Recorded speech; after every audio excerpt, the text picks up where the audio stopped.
So having a counter move in your bag is always essential into making sure you're as unguardable as possible. So for example, with Devin Booker, man, if people queue into my step back jumpers, I'll cancel out of that, cancel to a crossover, and get to the basket. Give your defender different looks just so you're not predictable on defense. Let's phone a friend. No. Would you like to use a lifeline? Yes. Who would you like to call? You. Congratulations to A-Loki and the entire Loki family that came out to support. I found out that people were in the Team 2K TV league.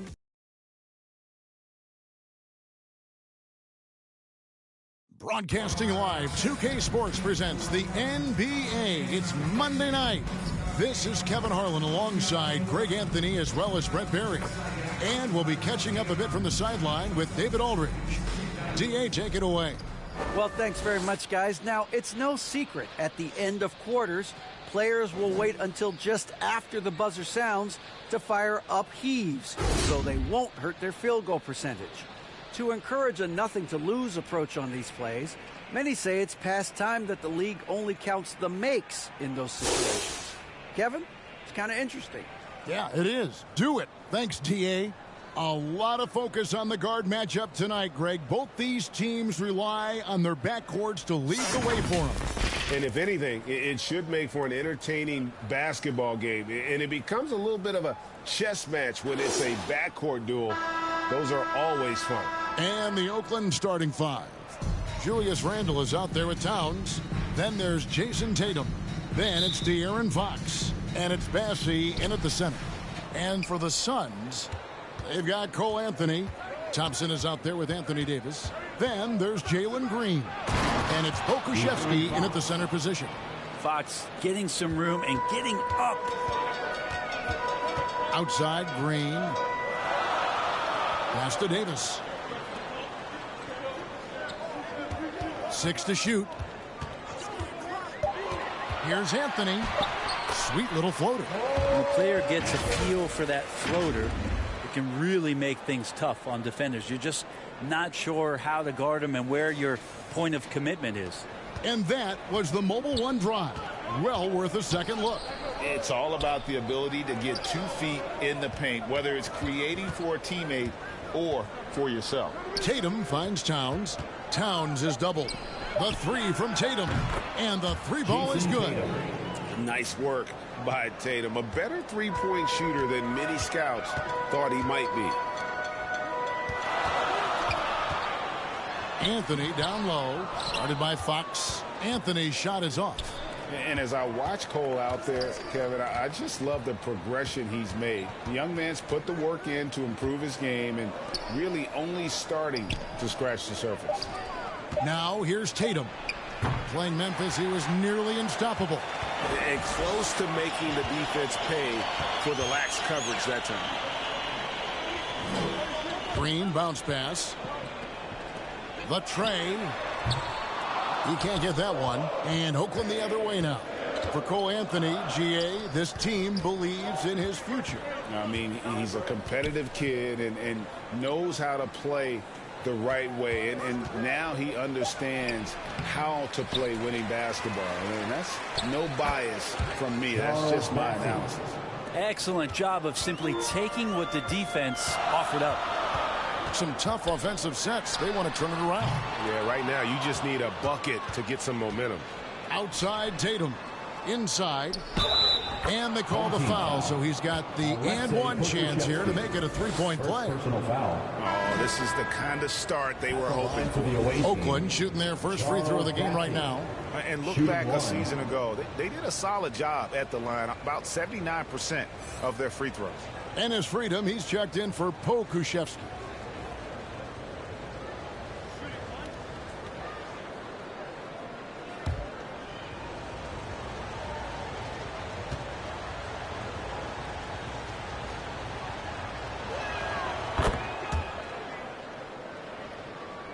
Here in the first, just under 2.5 minutes played so far. Outside Anthony. Fox with the steal. Towns with it. Picked up by Thompson. Tatum wide open. He fires one. drops in the tray off the fast break. Tatum's got 6. And you can't help but pick their defense apart. They're completely in disarray. And first time out of the game called for Phoenix. Yeah, and the second chance points, guys, mean a lot over the course of the game. And they just had so few opportunities. I think that was their Achilles heel. Yeah, they were like good college players, one and done. You got to be able to make some noise on the offensive glass and keep possessions alive. They weren't able to do that.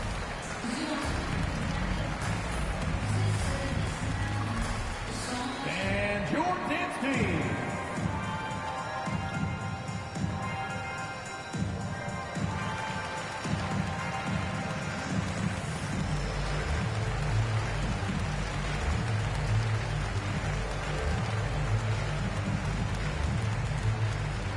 And your dance team.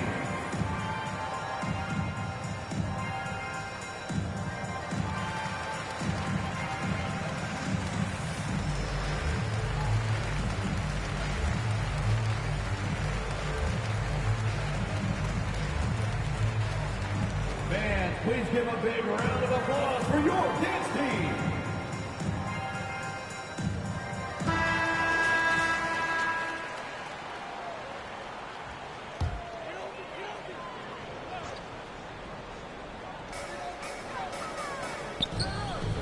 Thompson passes to Green.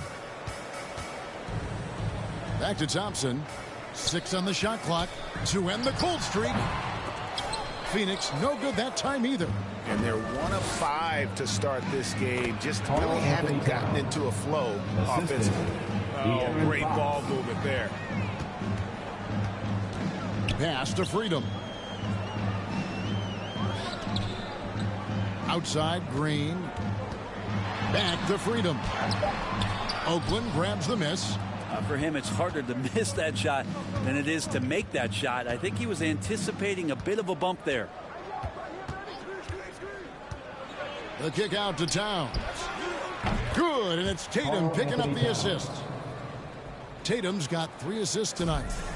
Well-rounded effort, and they show no signs of letting up. Coaching staff probably most proud of the effort of this team on both ends of the floor here tonight. Now here's Anthony. He's been playing a big part of their offensive scheme, averaging around 15.5 points a game. Left side, Tatum. And the dunk by Tatum. And their balanced effort at both ends has hushed this crowd. Well, all night long, in control of the pace, and you don't want to let go of that rope right now. Phoenix calls timeout. And Greg, just like you, Julius Randle is a southpaw, left-handed. Yeah, and you know, the angles are different for lefties. We operate a little differently, and I think that can throw defenders off. So I'm always going to pull for the southpaw.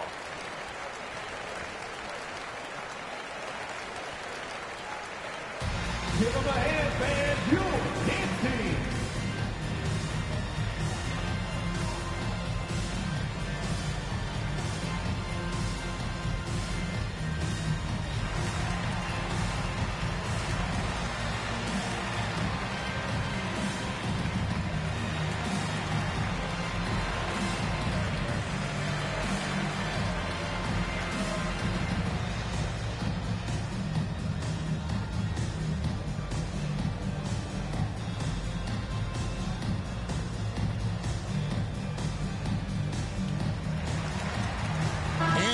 Getting ready for Oakland. Phoenix trails by 18. Ivy dishes to Beal. Now here's Freedom. Defense right on him. Shot clock at 6. Fades. Off the left rim and out. Now Oakland with it. They've got a 22-run going. What a pace. And here's Tatum for 3. O'Neal with the rebound. Guarded by Kuzma. And here's Ivy. They count on his contributions, currently providing 16.5 points a game. Freedom can't get it to go. From 15 feet away. No good off the back of the rim. They've been struggling here on offense. Yeah, a bit of a dry spell for sure. Here's Ivy. He's been quiet so far. Still no points in the game. Goes up from the top of the key. They get it back. Freedom passes to O'Neal. Outside, Beal. Floats one. And Tatum pulls it down. And here's Tatum. He'll bring it up for Oakland. Kuzma can't get it to go. Beal against Tatum. Phoenix no good that time either. Oakland leading by 18. Trying to find Henderson. Gets it to him. And he gets the basket. Officials blowing the whistle, so a chance at the line for one more. Excellent all-around performance so far. Hence the big lead. Well, if I was baking up a lead, I'd add two ingredients. One would be playing smart. The other one, playing selfless. They've done that tonight. Serve it up. Yusuf Nurkic. He's checked in for Kyle Kuzma. One shot.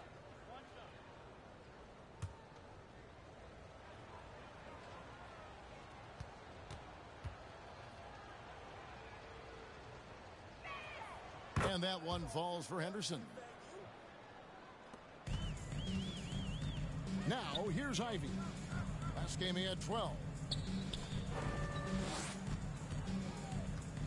40 seconds left to play in the first. Here's Freedom. The shot goes in. First of the night. He's 1 for 3 to start the game. And they've come out with a take-no-prisoners approach on the glass here tonight, guys. Now Henderson. Last game we saw him score 13. Here's Tatum. And it's good with time running down on the shot clock. Tatum's got 10 points. Displaying intensity right off the opening tip, especially on the offensive end. Yeah, if you walked in at any point during this game to watch 5 minutes of play, one team played harder. You know who that was. What a performance for Jason Tatum. He has been the story so far for Oakland. Setting up teammates and getting buckets. He is looking as determined as ever. And we'll be right back after this.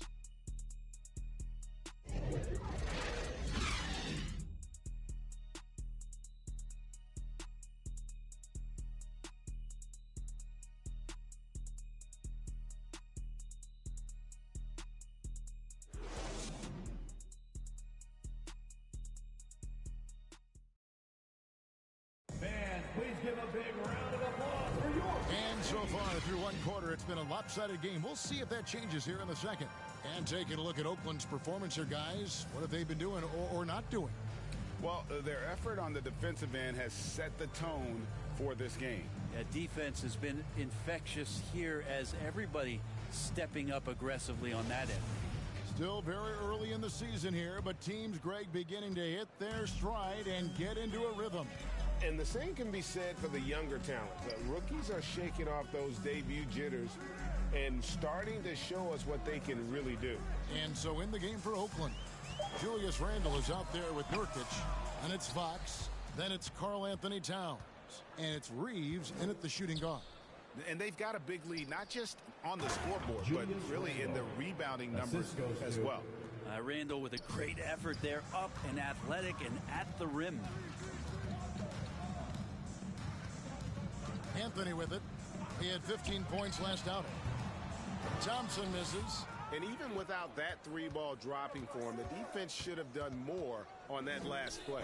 Getting the latest now from our sideline reporter, David Aldridge. David, it's all yours. Take it away. Thanks, guys. Now, Jalen Green is on a mission. He says, every time I step on the floor, I always have something to prove to who's ever in those stands. A lot of people will hate on me or have their opinions. I'm just going to think about that when I step on the floor. I'm going to prove everybody wrong. Kevin? That's a great chip to keep on his shoulder. David, thanks. Randle right side.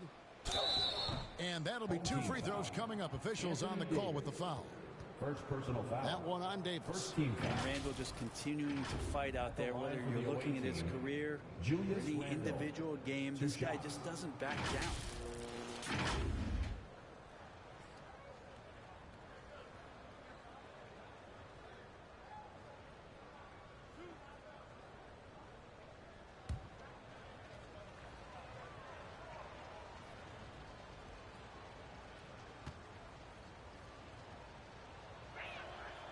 No good on that one. Oakland making a switch here.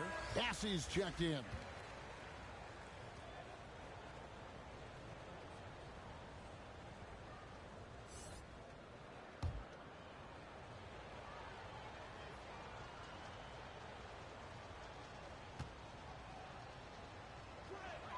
And the second free throw, good. And here's Green. He'll bring it up for the Suns. When they ran the offense right, they found some easy shots, but on that occasion, it was few and far between. Yeah, lots of ups and downs. One good possession, two bad ones, one good one. They could never get on a steady run and play some solid offense. And with the success they've had rebounding the basketball, they're right where you'd expect them to be, firmly in the driver's seat. Yeah, it's strong, and it's athletic, and it's left-handed, so tough for guys to adjust to that. Randall, tough matchup. Passes to Green. That's tipped. Randall outside. Kicks it to Fox. There's the pass to Reeves. Akusevsky grabs the miss. The Suns have gone 1 of 6 from the field in the second quarter. It's been a rough period so far. Anthony taking his time here. It's in. That's his third field goal of the game. He's 3 for 5. Well, that's how you draw it up right there. A screen to shed the defense, a quick move to the bucket, and you get the lay-in. Outside, Fox. Bassey, the pass to Fox. Clock at 4. Over Anthony. Misses off the right eye. For Phoenix, they've gone only 2 of 7 from the field since the second quarter got underway. Back in 2020, De'Aaron Fox signing a massive extension, Greg. 5 years and $163 million. And Kevin, every NBA hopeful wants that second contract. Credit to De'Aaron for working his tail off and earning every penny of that deal. Outside, Fox. Over Anthony. That one a little long. The D giving him that shot, and that's probably not a good idea, but I guess they knew what they were doing that time. Towns against Thompson. Green inside the three-point line. That shot misses. And Oakland the other way now. The biggest lead of the game was 24 points. That'll be the second of this 2-game road trip.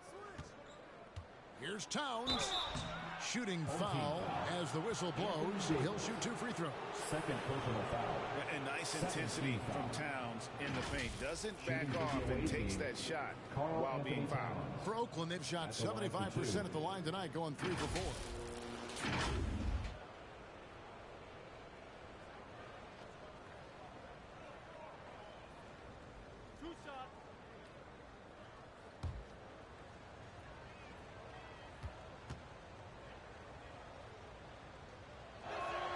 And the first one at the line is good. Greg, we know from time to time things get pretty chippy out there. What kind of things would get under your skin when you played in the NBA? Oh, guys tended to talk a little trash, and that could rattle you. That could bother you at times, but you really just tried to maintain your focus and keeping your eye on the prize. And Towns drops them both. And the play-in tournament, Greg, is here to stay, but the terminology is somewhat in limbo. Is that going to be part of the playoffs? You hear people say it's not the playoffs, it's the play-in. Maybe the term postseason should cover both the play-in and the playoff. Something to think about. Phoenix calls timeout. Trying to snap them out of this little slump. Well, they can't find the net right now, and all they need, I think, is just to get one to go, get back on track. And your dance team.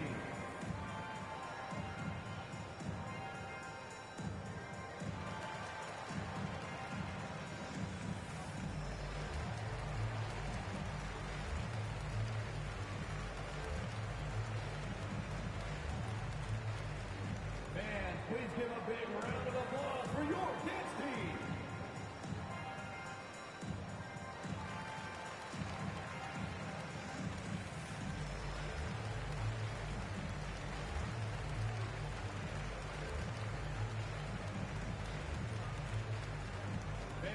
Please give a big round of applause for your kids team.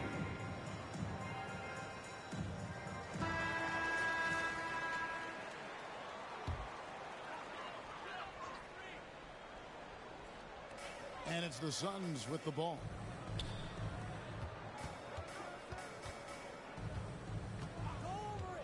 Back to Beal. Fouled in the act of shooting. Gets the bucket anyway, so a three-point play chance for him. Defensive foul. And Beal with the reveal of some of his resiliency on that and one. First team foul. GA, he's asked to carry a big-time scoring, but Bradley Beal makes his teammates better as well. And that's an area, Kevin, he has really grown. And his playmaking, when the defense overcommits, you make them pay with the pass. And Phoenix making a change here. Okashevsky's checked in. One shot.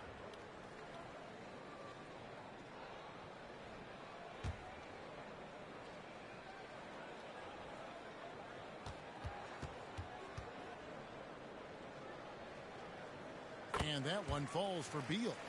Everyone knows that Bradley Beal is going to produce, but he plays with such great effort at both ends. He doesn't just kick his feet up when he's on D. 6 on the shot clock. Oakland needs to get off a shot here. Ingram. Oakland again can't hit. Phoenix trails by 18. O'Neal trying to break free. Pass to Ivy. Out to the wing. Here's Pokusevski. Phoenix no good that time either. And I thought that was going to drop. It looked good from here. Here's Ingram. Rebound by the Suns. They've got the Wizards ahead of them. Their next game in Washington. And that one will start off a 3-game road trip for the team. Pass to Towns. Puts up a 3. The offensive rebound. And it's Towns on the follow. And Oakland leads by 20. And how about Towns there taking full advantage of that size, just dominating the glass on that second chance opportunity. Tatum against Beal. Here's Ivy. Uses the glass to finish the layup. Ivy's got his first basket. Yeah, and there it is again. On a lot of their possessions this first half, they've established great inside position. The 3 from Tatum. He doesn't hit that one. And it's the Suns with the ball. They trail by 18. Here's Ivy. That's in. He's got 2 made now, and he's shooting 2 for 3. And now you see them starting to really work the ball inside. Tatum kicks to Anderson. Over O'Neal. Beal pulls it in. He may not be the strongest inside presence in the league, but still, he's got to convert from there. Now, here's Ivy. Guarded by Tatum. Puts up a 3. Unable to get that one. And so it's Oakland in command with a 16-point lead as the buzzer sounds. They've been playing some inspired defense, giving up very few easy points. And now we'll send it over to David Aldridge, who is standing by courtside. David. Thanks very much, Carl. Impressive start for you. What's the mentality going into a game like this? Just being aggressive. Really played well at all the first half myself. All of us are missing a lot of easy monies. We're missing layups for us as pros. So second half, if we make those layups, we should be fine. Let's see if you stick to the script. Thanks very much, man. Back to you. Okay, David, much appreciated. And now time for halftime. So we'll be back in just a bit to get the third quarter underway. And now, the 2K Sports Halftime Show. Hey, everybody. Welcome to the 2K Sports Halftime Program. I'm Ernie Johnson alongside Shaquille O'Neal and Kenny the Jet Smith. It was all Jason Tatum in the first quarter. He had 10 points, 4 assists, and 1 steal. How about you, Kenny? What did you think about the visiting team? There was no shortage of dimes on this team, that's for sure. Numerous guys displayed good court vision, moved the ball, led to great shots. They're in full control of this game. And big fella, let's get your thoughts on the home team. Well, they're not finding good shots, and that starts with their ball movement. Too much hero basketball. They need to sharpen up the attack. Ball motion, quick cuts, get the ball inside. There's no way they're coming back with that type of play. Thanks for joining us, folks. We're now just a few minutes away from the start of the third quarter.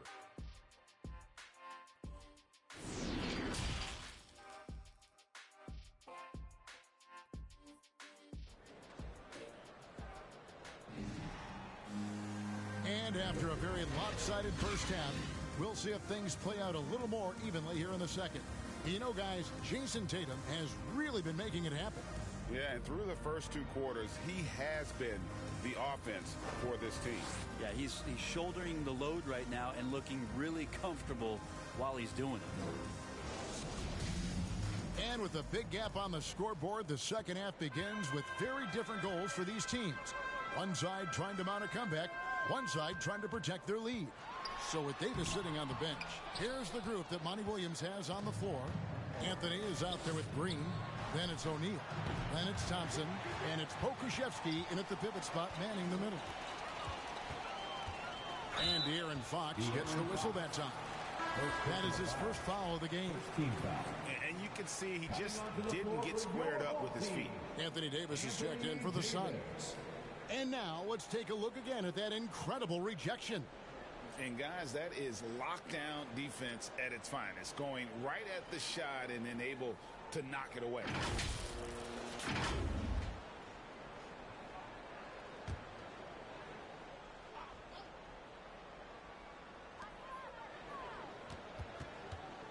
Anthony against Fox. Anthony, the pass to Pokuševski. No good with the triple. Oakland leading by 16. Knocked loose. Thompson with it. Now guarded by Fox. Thompson surveying the floor. Back to Anthony. And he drops in the layup off the glass. Anthony's got 8. It's a great move, and he catches the defense completely off guard.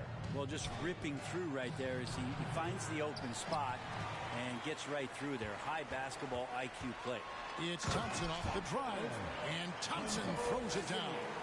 Oh, Kevin, not a petty, not a Manny, but a facial. Oh, a bounce to the ounce, Greg? Yeah, showing off the bunny. Outside for Randall. To the inside, Tatum. That's in, coming off an assist from Randall. And that's 12 points for Jason Tatum. And that was another look at the fantastic Mobile One drive that happened a moment ago.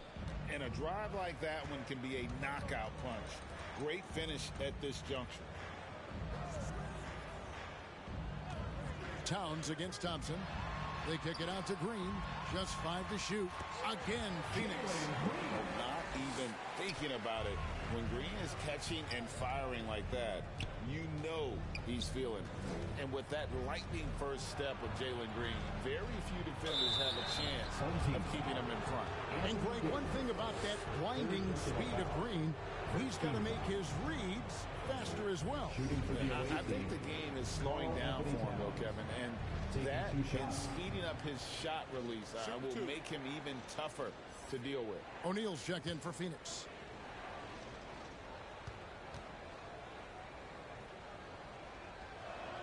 The free throw drops for Towns.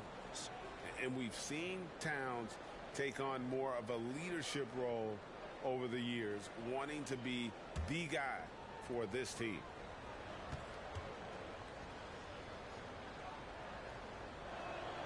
And Towns drops them both. Well, when he gets into a groove at the free throw line, it doesn't just last for tonight. This might be 2 weeks, 2 months, something like that. Anthony kicks to Green. Thompson outside. Oakland grabs the miss. Tatum's got his 4th rebound with that last one here tonight. It's a +5 advantage for them in rebounding after that one. Fires from deep. Oakland again can't hit. Yeah, the offense scuffling a bit to start this second half. Only 1 for the first 5. Back to Green. And the 3 off target. It wouldn't surprise me to see him find his touch and still be a factor. Don't count them out yet. Towns, the pass to Randall. Fader on the way. Offensive rebound. Passing, no good. Second chance shot, stolen by Thompson. 9 feet out. And the call on the shot that sends him to the line. It's going to go on De'Aaron Fox. Yeah, easy call. And to see your son Greg find success in the NBA, I can only imagine that's going to be so special for him. It is. I'm a proud papa because something that so few get to experience. So I couldn't be more proud of him and happy as well.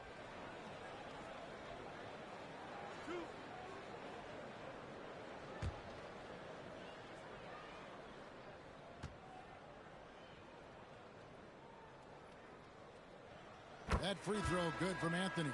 Yusuf Nurkic, he's checked in for Oakland. Kyle Kuzma comes in for Karl Anthony Towns.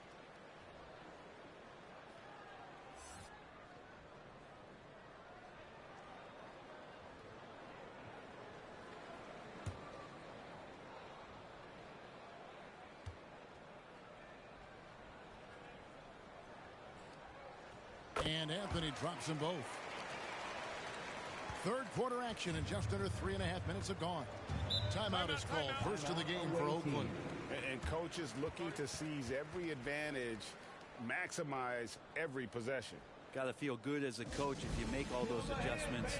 Pull the right strings. That's what they love to do.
Phoenix making a change here. Ivy's checked in. A little under 2.5 minutes off the clock now here in the third. Tatum down low. He's against Green. His shot's just, it's not there right now. With his team leading, perhaps, let's focus on some other areas of the game. This is a rough stretch right here for him offensively. Seems to be rushing shots. Well, he wants to shoot his way out of this cold spell, but the struggles continue. Yeah, he's got to move on, forget about this sequence here, and try to find a way to get on the board. Ivy with the bucket. You can't just stop when there's a pick set up. Got to fight over it as a defender. That's one that the coaches will watch tomorrow with that player. You hate to see him give up in that situation. It's tough. Oh, man. Fans love that. Listen to that. I love that sound in the arena. And I got to say, sort of surprising he goes for a slam that difficult when they're trailing. But still a magnificent move to the rim. Awesome rewind courtesy of the AT&T 5G Slam Cam. Nurkic kicks to Kuzma. Takes a three. Gets it to go from beyond the arc. Kuzma's got his first 3 points of the game. Nurkic getting more and more comfortable at finding the open men on this team. Back to Thompson. 6 to shoot. Fires for three. It's rebounded by De'Aaron Fox. And it's Fox with the ball for Oakland. The biggest lead of the game was 24 points. Kuzma outside. And that one hits back iron.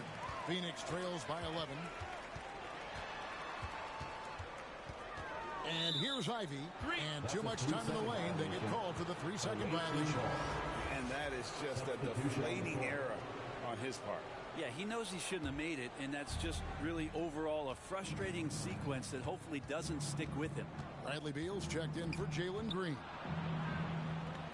Fox passes to Henderson. Shoots over Beal. They get it back. The wide open look here for Fox. Knocks down the 3 ball. Fox has got 5 now. Well, all Fox needed was the ball because he was in a great spot for that possession. Some nice ball movement here by the Suns. Back to O'Neal.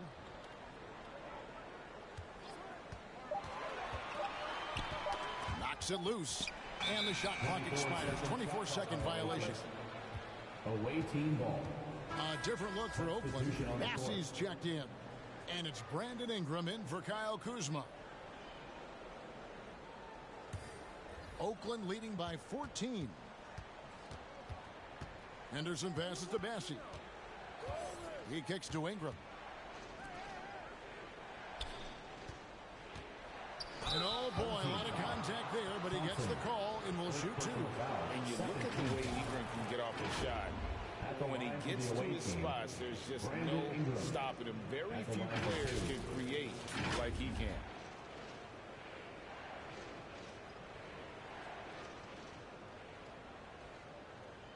Take a break. Take a break. 2 shots.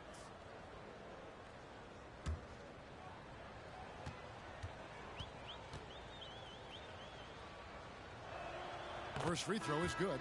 Ingram just continuing to impress and taking strides in the right direction. Just a tremendous amount of offensive weaponry. And the Suns making a change here. Silva's checked in.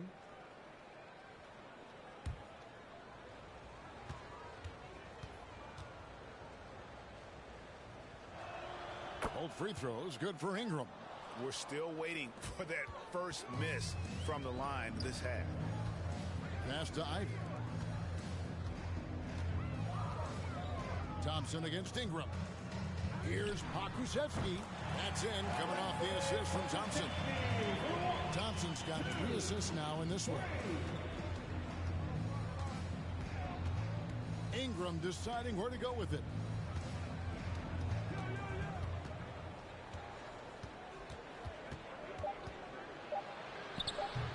No good on the shot, a bit long that time. Here's Beal. And that would have counted, but his shot was off the mark this time. And so it's Oakland, 13 points up at the end of the period. Everything's falling into place, and we'll see if they can keep it going. We'll take a quick break and then back to the action here.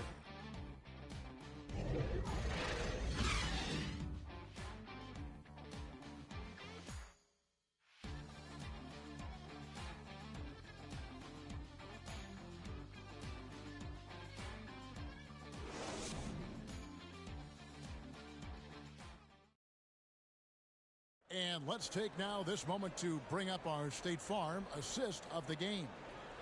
Yeah, an easy choice tonight. Look at the precision on this pass. Put it on a platter for him. Well, there's a way to break down the defense with the handle, but you can do it with the pass.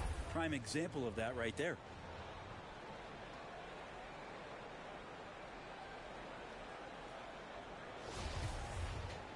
And as we head into the fourth, we'll see if there's a comeback in the works or if it's more of the same from the first 3 quarters. And so in the game for Oakland, we've got Tatum. Towns is out there with Brandon Ingram. And it's Bassey in at the 5. Here's Ingram. The shot, no good. Now the Suns take it the other way. And thus far, they've managed to overcome an off game from him offensively. And contact on the shot, so he'll be shooting free throws here. And with the offense getting right to the rim, at least they saved the layup. And let's get your take, guys, on the scoring breakdown for Oakland. And guys, how about the unselfishness and all about working that ball around, shifting the defense, and just seeking out the best shot? Well, if we add another thing to it, it's about the urgency they've played with. I mean, you look at the eyes of these guys. They're focused, wanting to get up tempo, and that's helped them score on the fast break. And that one misses. And with Ivy, he gives you the physical traits you want at guard. Long, strong, athletic, lots of upside. Randall's checked in for Oakland.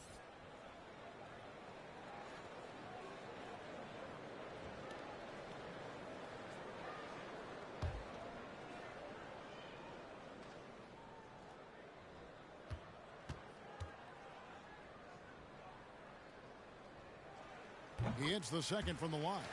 And Ivy especially effective in the open floor. Outstanding burst and speed, plays with a high motor, and he's always in attack mode.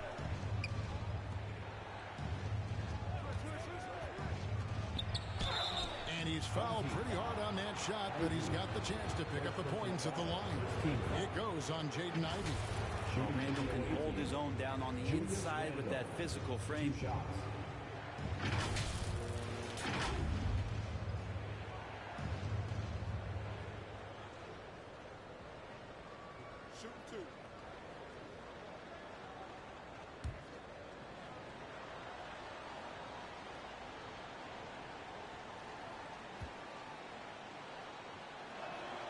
That one is off.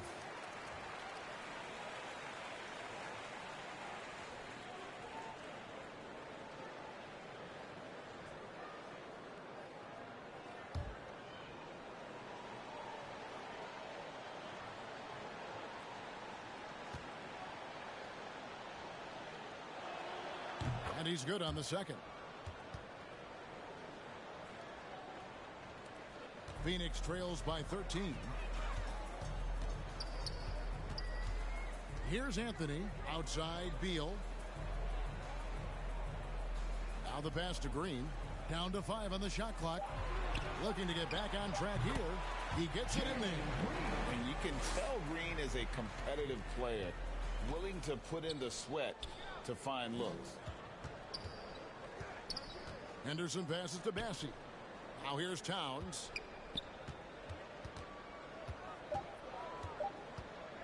Over Ivy. They get it again. Bassey misses in close.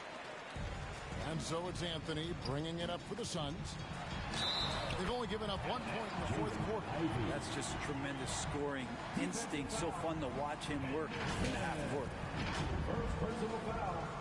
Second team foul. At the line for your home team, Ivy. At the line for one.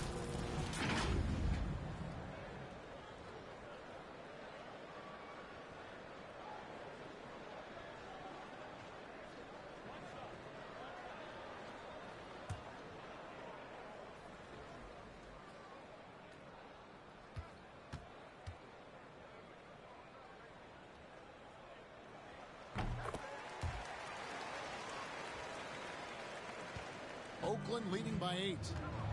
Henderson passes to Towns. Kicks it to Tatum. Back to Towns.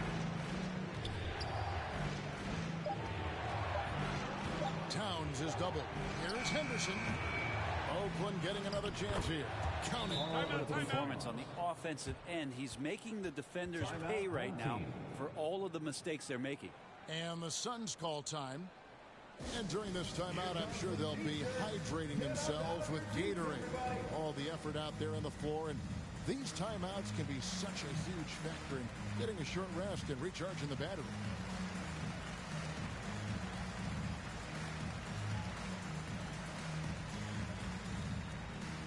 Fans, please give a big round of applause for your dance team.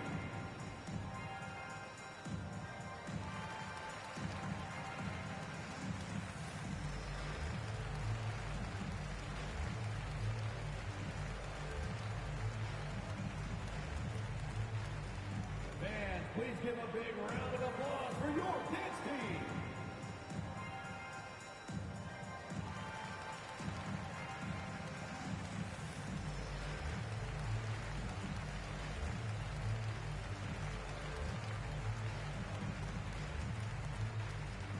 Fans, please give a big round of applause for your dance team. It's time now to hear from our Hall of Fame reporter, David Aldridge. What's the latest, David? Hey, guys, I had a chance to listen to what Monty Williams discussed with his players. He got on them. He said he's got to see more intensity. He said we put ourselves in this hole, and we've got to work our way out of it. Show me you've got what it takes, guys. All right, David, thanks. Green kicks to Beal.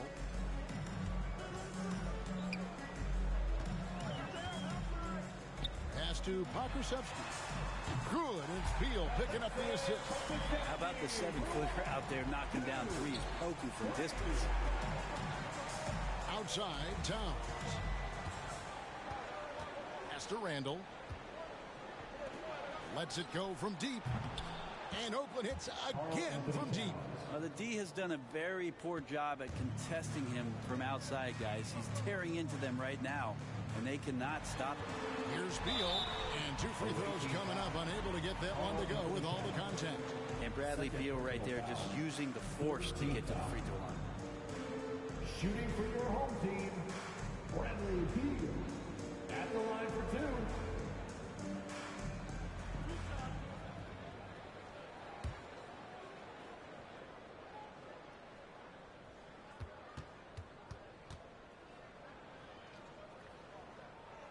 First one falls for him. And they came out of the locker room after halftime with a much more physical approach than what we saw in that first half.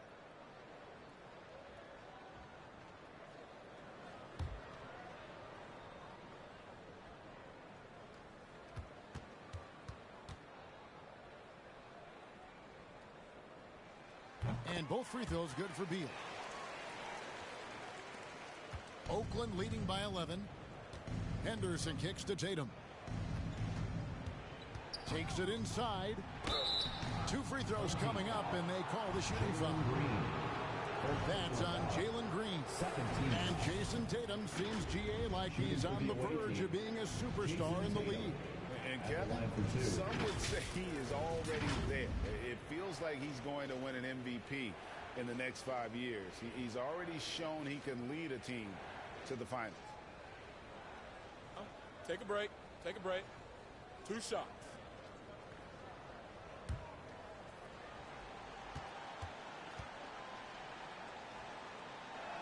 That free throw, no good. And the rise of Tatum, boy, it has been fun to watch. And many believe he's nowhere close to being done improving yet. Thompson, he's checked in for the Suns. And Oakland with a change here, too. Fox is checked in. And he sinks the second. Phoenix trails by 12. Thompson outside. Green finds Thompson. Clock at 6. Outside Anthony. Beyond the arc. Randall grabs the board. Randall's got his 5th rebound in this one. Towns against Thompson. Out of bounds as Oakland keeps possession. Away team ball.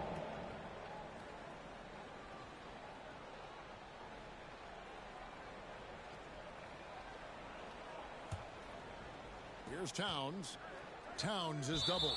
And a bit of a battle here for the ball. The official signals a jump ball here.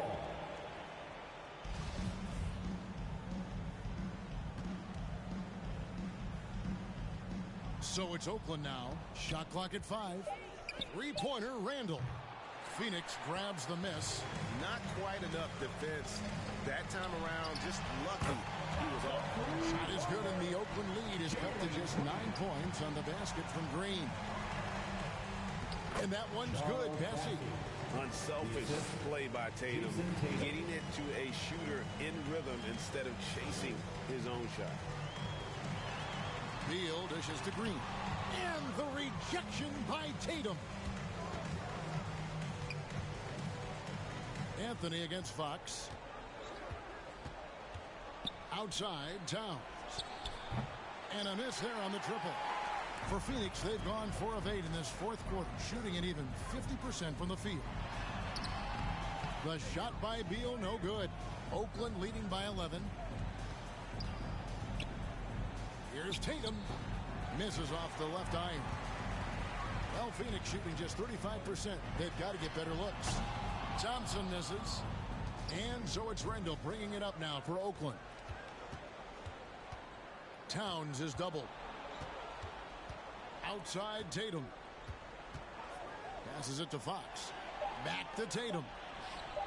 Good, and it's Fox who picks up the assist. 3-point field goal. And Oakland leads by 14. He's getting more and more court awareness and where guys are at all times as De'Aaron Fox. Pakusevsky, the pass to Green. And he can't answer back. The three-pointer offline.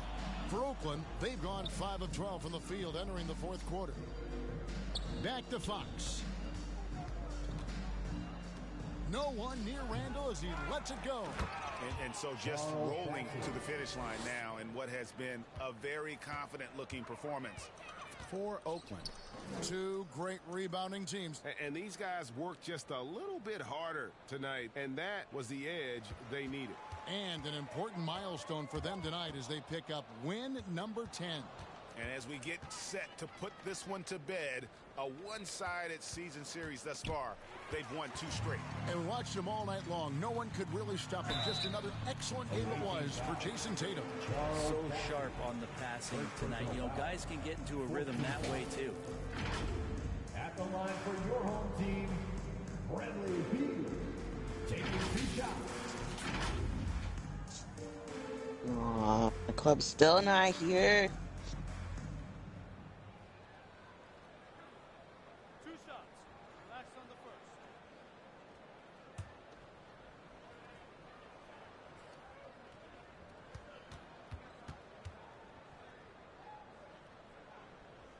first. And that one falls for Beal. Both teams will make substitutions. Well, you're wearing a sweater, first off.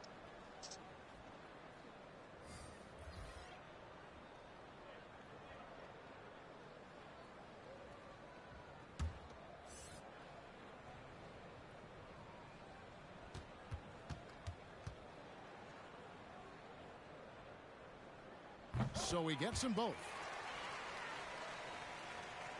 Here's Henderson. The pass to Hernan Gomez. Richardson outside. Oakland getting another chance here. And they get it back again. I mean, how many rebounds offensively have they had? Everything's going right for them today. Hernan Gomez. And the call on the shot, it sends him to the line. First personal foul. 3rd team foul. At the line for the away team, Juan Hernan Gomez, taking 2 shots.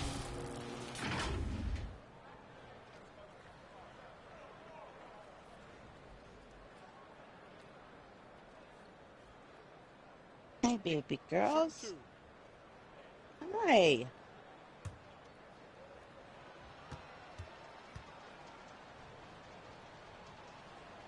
That free throw, no good.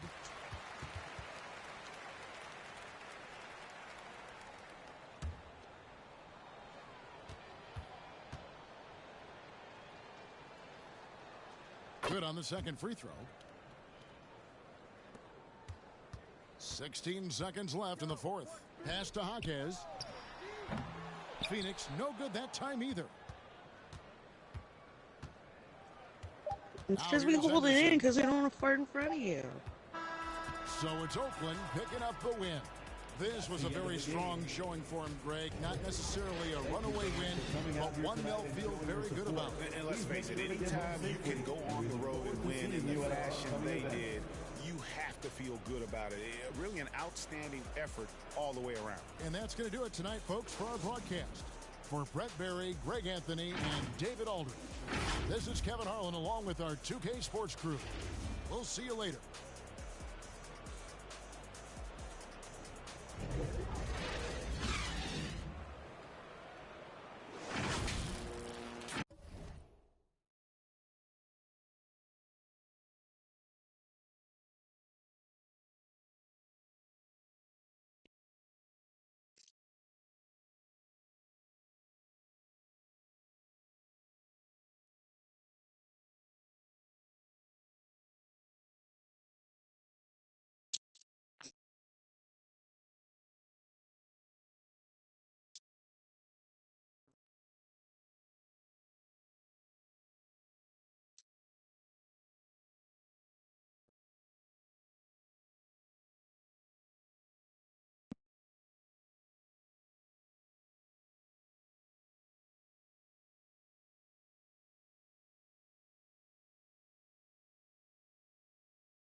Oh yeah, your bone you found, or your stick you found.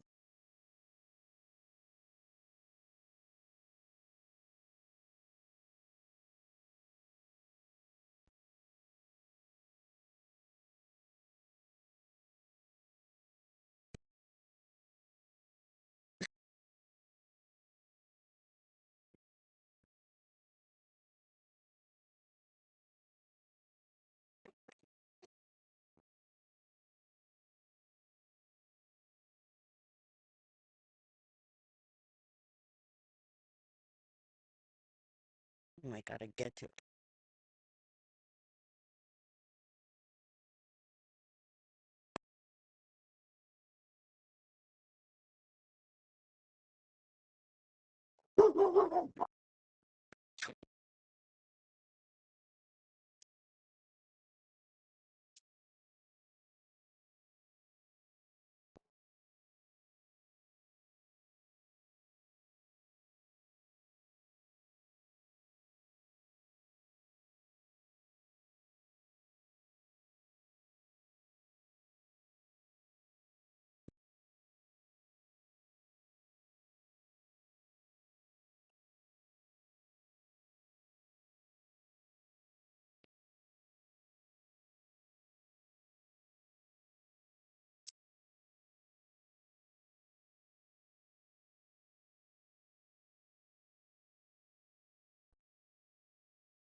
Here's Holmgren. Williams on the wing. Here's Flynn. Bro, I probably was up in this bitch snoring and everything and shit. I just woke up today, actually woke up today, like, wait, hold up. A lot of things was happening. I don't recall any of them ending. So they had to end it somehow. I'm over here dying. I didn't even went back and looked at the stream. I'm over here like, wait a minute. It's like I know that there was a game on. I couldn't remember what game it was. I was hoping it was yours. That means that I must have conked out before that game was even over. And I'm on some stuff like, all right, wait a minute. No, you conked out before you even started that game. It was the game before that was over. Yeah, that's what I'm saying. I was hoping that I had got to that one, but apparently not. And when I was...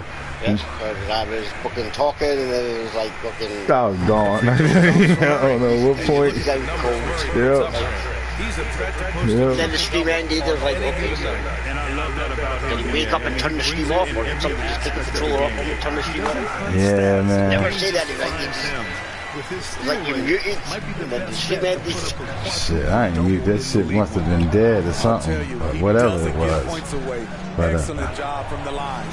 But yeah, man, it took me to about 2 hours ago to realize all of that was what was even happening. Man. But yeah, man, GG. I don't even know who won, but GG. Yo, I did. Perfect 10. Best ever start to the season. Yeah, but that's what it takes, though, man. That's what it takes, man. Word up. A lot of teams falling off. Some teams coming up. It's their defense. It has been downright incredible so far. Being disruptive and coming up in fields left and right. Nice. Lots of hustle on the offensive end. Following shots and creating tons of how many threes he scored throughout that fucking game, but I seen him score at least 3 near the end. 3 threes. Did it right. That was Towns. Yeah. You probably shouldn't have said, Towns would probably fit small forward. Yeah, but I mean, I'm serious, man. I'm going to try and put him there. I've seen his ass in college. Being fucking a power forward or a fucking center. Look, man. Has him in the wrong position. I ain't gonna never forget that shit. They said that shit when he was in college. They was like, because AD went to that same school like the year or two before that. So, you know the way this works. Them niggas, when they went to recruit Towns, told him that he could be like AD in their system. So he was like, oh, great, AD went to the league, right? So when he got there, what they were saying at the commentary during the because his team was great. Like, they were a really good college team that particular year. It wasn't just him. They had Tyus Jones, like 4 other guys or something. It was crazy. It was like everybody knew 4 or 5 of them was about to go to the league, and that don't really happen very often, right? So the commentators was like, yeah, and if you like Karl Anthony Towns, you gotta know when he's going to the NBA, he's gonna want to step out and shoot that 3. They don't really let him do that too much out here, and I'm like, this big ass nigga want to shoot 3s? Like, what the fuck? This was in college. Last week you got that.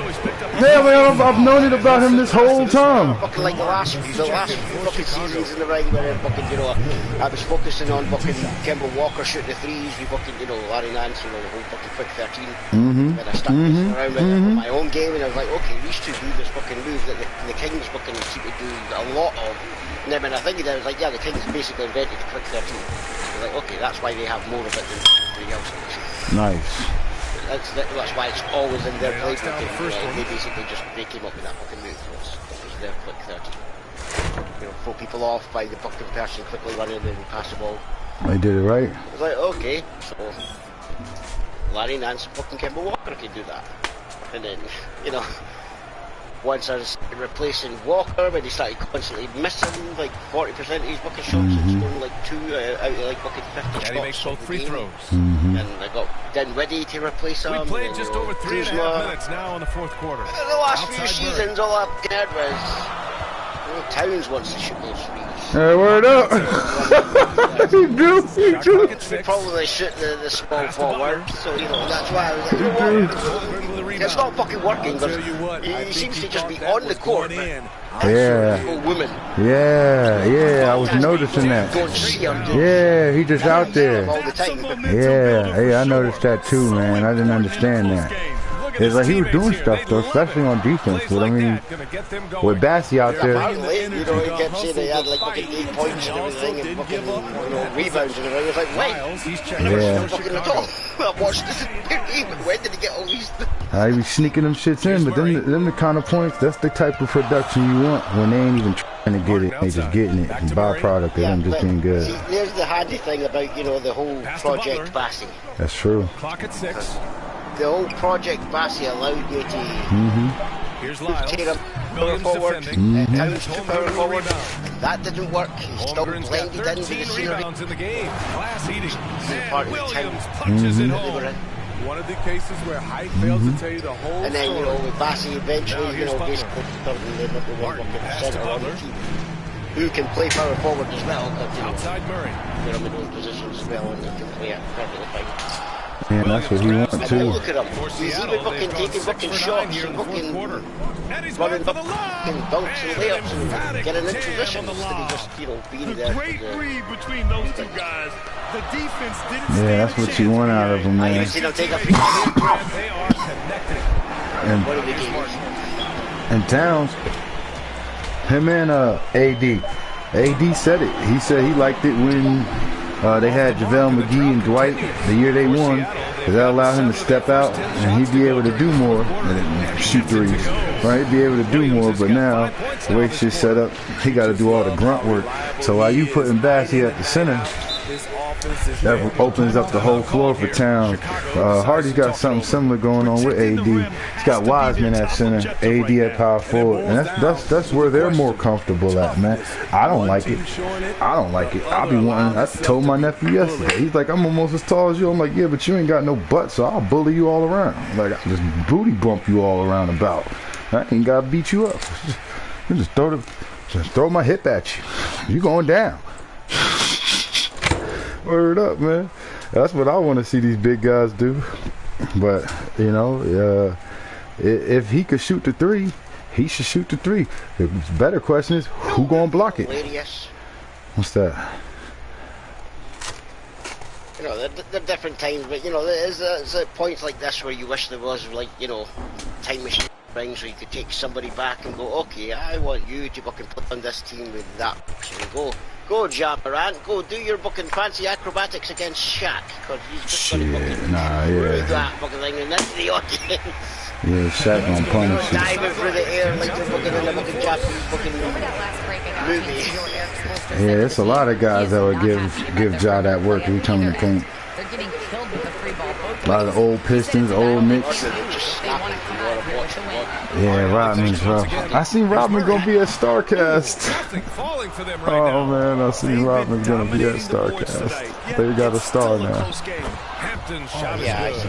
Their ball movement on this run has been tremendous. It's led to a lot of good, clean, open looks. Now we have the racing fucking store fight again. This time with females. Wait, what? Who? What? Yeah, I remember I know Stone Cold and Booker T, but who's doing it now? Roxy? Roxanne Perez. Yeah, well, that's Booker T's protege. Yeah, that's Booker T's protege. I had seen on the internet on Saturday because this is why I was asking if the pay-per-view on Saturday, because I seen the shit on Saturday that the two of them got into an altercation before the show, and I'm like, did this happen on NXT 4 days ago, or this happened? It must be a pay-per-view tonight. You know what I mean? I'm like, why are they saying this like this is, a shoot? Yeah, they were saying it like it was a shoot.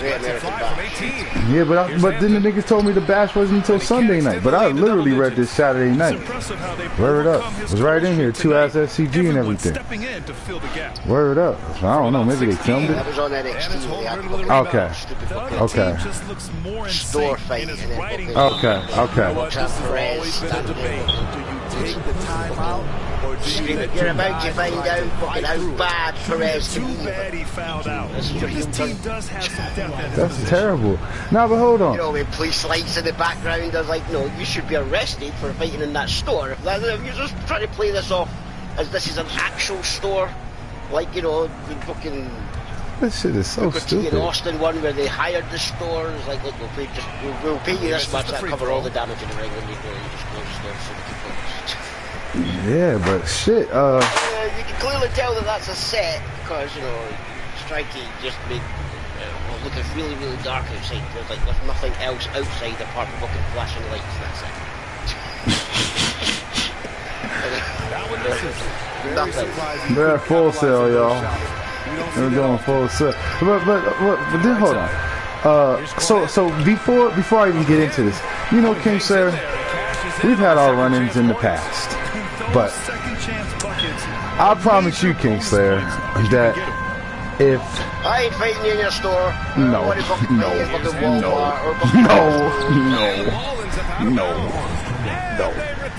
Tower of London convenience store. Alright, hold on now. The gift shop, maybe, okay? I'm not beat. News agents. Alright, but all I'm saying is, and I'm gonna be real clear when I say this, okay? King Slayer, if you were my champion right this very moment, alright? If you were my champion, there's no way in hell I'd book you in a tag team match in the main event where somebody an hour earlier is going to completely undermine your entire title reign. What the fuck was that? What is that? What is that? What is that? So, wait, what? That happened to Carmelo Hayes too? Wait. Was he the North American champion? No, is he the NXT champion now too? Well, I know who the AEW champion is. At least I thought I did. Are you sure? At least I thought I did. Yeah, it's funny that, you know, the real world champion is like... Yeah. Hey, he said it. He said it. My title was in a bag as well, because nobody got to see me with it. Yeah. I Yeah. had to win the other belt back before I could literally, so I could actually be the real world champion. But I was the real world champion. Technically, I was never that belt. You know, I had 2 belts before Roman Reigns had 2 belts. I was the 1,000-day champion before Roman Reigns. See, you're fucking copying all my shit. That's facts, though. That is facts, man. And now you've got a big X across the fucking the title. Like, I don't know how you conveniently fucking it's the AEW title. So you conveniently just crossed out the E, so you know, no elite on this show. Yeah. I understood the little X reference. You may fucking palm it off as your no, I can't wait till Punk joins the Suns and gets killed because of it. Yep. We all know Punk can't join the Mayans. We all know it. There is no Mayans. Yeah, there are. There's one. Nah, there may not be no San Padre Mayans, but there's Mayans all over California. They all got massacred before that, remember? Listen, if you for 2 seconds don't think Alvarez and yes, there may be other fucking Mayans around the rest of fucking, you know, the edges of California and near fucking, like, fucking, you know, the outskirts and everything, but the 2 main ones that were in the California fucking one, they're gone. yeah, well, I got faith that the Mayans will rise again. Hey, do you think they killed that bald-headed dude who was ratting on the Suns the whole time, or half the time? The Mayans would have had to kill him. He's the one who traded the information. Yeah, he died. Damn. He just died off somewhere. You know, this is the problem with shows these days. They expect us to, you know, it's like, tune in next week to see what happens. You know, by the time you tune in next week, people are already skipped the week and everybody already knows what's going on. And you're just meant to find out off screen. You know, it's like Secret Invasion. How the fuck did Fury find out that fucking, you know, that Roddy was a fucking scroll? Never showed you. We found out how it was from the ball. We seen him come out the shower. Fury had the conversation with him, and then the next minute, you can tell him fucking, you know, Union Jack that he was.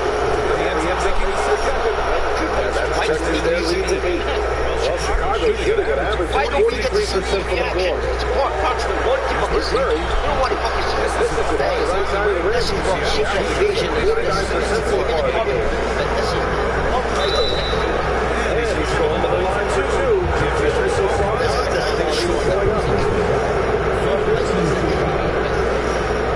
6-year-old daughter that can't make up her fucking mind that becomes fucking super strong. Yeah, I showed my nephews that shit last Captain night. Marvel's fucking powers, but isn't affected by the trailer that Captain Marvel, well, she's using all the powers against him. Really? You know, there's 4 people with your powers now, so why is she not affected? Nah, he's not thinking about that continuity thing. Dumbass. What about that guy? And, you know, technically your powers aren't connected. Unless, you know, you have a flashback that, you know, Captain Marvel had that band on at some point, which connects to Chris Marvel. But Wanda's the one that gave Photon her powers. Yeah, because she a reality warper. Yeah, she warped reality. And, you know, that was from the Chaos fucking stone, not the Tesseract. You know, the 2 completely different stones. 6 to shoot. So, Let's go with a 3. how are they... Wait, she got a stone? Really feels like they're in control. They've got a big lead with time dwindling. I thought her powers was because she was born with these powers. Or genetically enhanced. Captain Marvel was looking at the fucking thing with the Tesseract, which exploded all the fucking powers. Yeah, not Captain Marvel. I thought we were talking about Wanda. My bad. I thought we were talking about Wanda. Oh no, yeah. And then Wanda fucking used fucking, you know, remember she broke his staff? Yeah. She saw the fucking the Chaos fucking emerald and fucking stone in that, and that came out, gave her her fucking power. She fucking touched it, unlocked her Scarlet Witch Chaos powers. And, you know, Marvel put on a band and suddenly became immune. Because that's how that works, apparently. And no question, this was a team effort. You know, and then Photon, you know, just went through Wanda's little barrier and split into 3 personalities. Even when guys put a body on him, he somehow still beats him to the ball. You know, and our mom was Captain Marvel in an alternate universe. Yes, we're going to sit and see, yeah, genetics. She was Captain Marvel in this universe. Yeah, but still though, man, she's supposed to be, man. She's supposed to be. I remember her distinctly in them books with her little afro. You know, you're going to sit there and show us all this fucking trailer that will show the powers against us. Whenever we use our powers, you know. And that's going to do it tonight, folks, for our broadcast. So for Grant Hill, Allie LaForce, and Steve Smith, your powers I'm aren't Brian connected. Gibson, thanking everyone for watching tonight's game. We'll see you next time. Have The a other great band evening. gave her powers, and the Tesseract gave her hers. None of them are connected. How are all your powers connected? Because they're all marvelous. Congratulations, you're human. We all see light. Alright, Great listen. superpowers. That's not true. Stevie Wonder Why don't. the Skrulls tried to take over our home planet. They wanted the superpower to be able to see light. Stevie Wonder don't see light. He ain't seen light ever, y'all. That's all he sees. He sees the darkness. No, he got his eyes fucking lasered. He sees now. Alright, man. Alright, man. Yeah, I watched that fucking video where he started crying because he could see the fucking daughter for the first time in his life. Damn, I didn't. I didn't even know it was like that. My bad, Stevie. It's very superstitious how you can see now, though. Yeah, you should say Ray Charles. Yeah, well, Ray Charles used to be able to see a little bit. I seen the movie. Yeah, that shit went away. That's because he had the superpower of being able to see light. Ray Charles could see pussy a mile away. Yep. Man, after that movie came out, I had to step my game up. Smell it. Super enhanced. You know, Ray Charles is the inspiration for Daredevil, right? Y'all know that, right? He inspired me. That and the Turtles. Man, Daredevil, they stole the Turtles from the Daredevil. Movie. I seen the secret of the ooze. I seen the fucking ooze hit him in the eyes and then give him his superpowers. Yeah, that is what happens. Fucking raindrops. That is what happened, though. That's what happened in the comic books. Cartoons.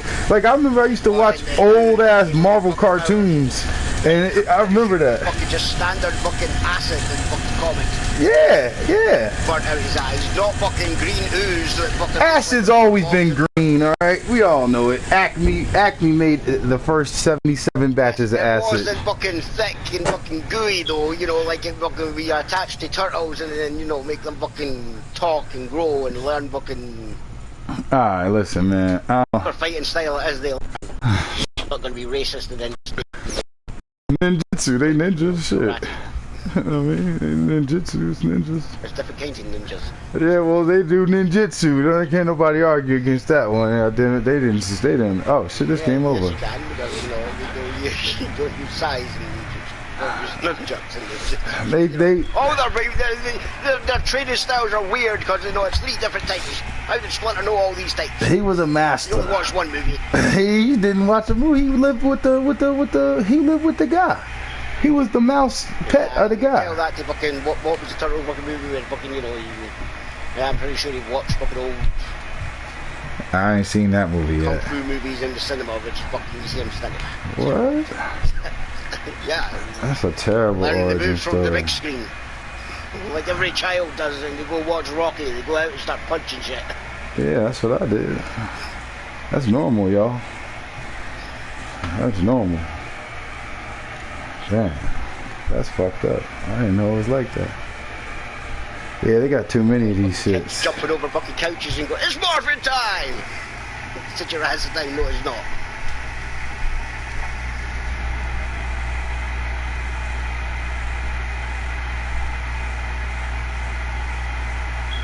See, the fucked up part is everybody thought fucking, Jared was trolling everybody with Morbius 2 being called Morbian time. It's Morbius time. Boy, are they going to be fucking laughing on the other side of the fucking face when that's the actual name of the movie, because we can't be bothered. They already told everybody we're just going to call it that. Shits and giggles, sucks it. There ain't gonna never be no Morbius 2, man. If they willing to lose money like that, they smoking Grady dick. They willing to lose money like that. Terrible idea. Here's the 5 for that numbers right now.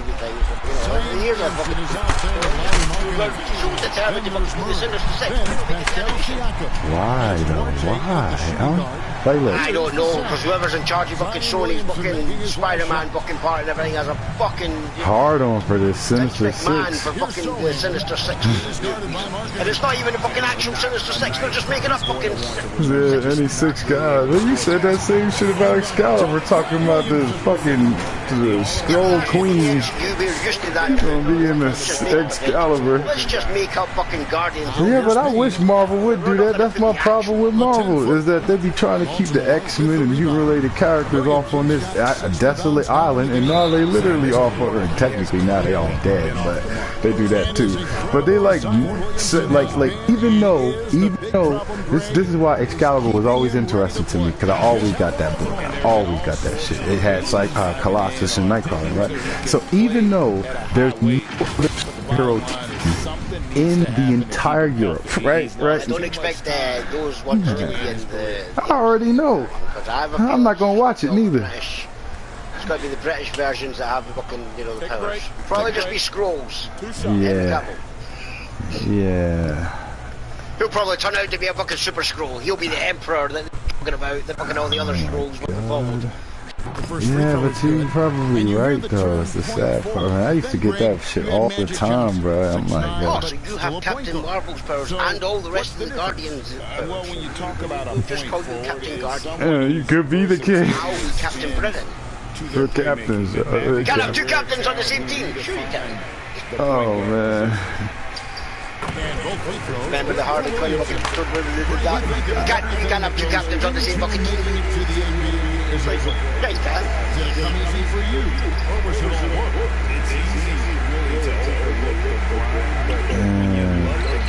Did you watch Harley Quinn? Nah, I put on one episode and then didn't. Nah, and that was the one I think I seen. It had Paradines in it. I remember Paradines. Yeah, I'm pretty sure you watched the first. I definitely watched the third. I think I seen the second. Whatever was the last full season, I think we waited for like half the pandemic. When we waited half the pandemic, when it came back, I never watched it. Oh yeah, that was the third one. So you watched half the fourth one. Yeah, I couldn't do it.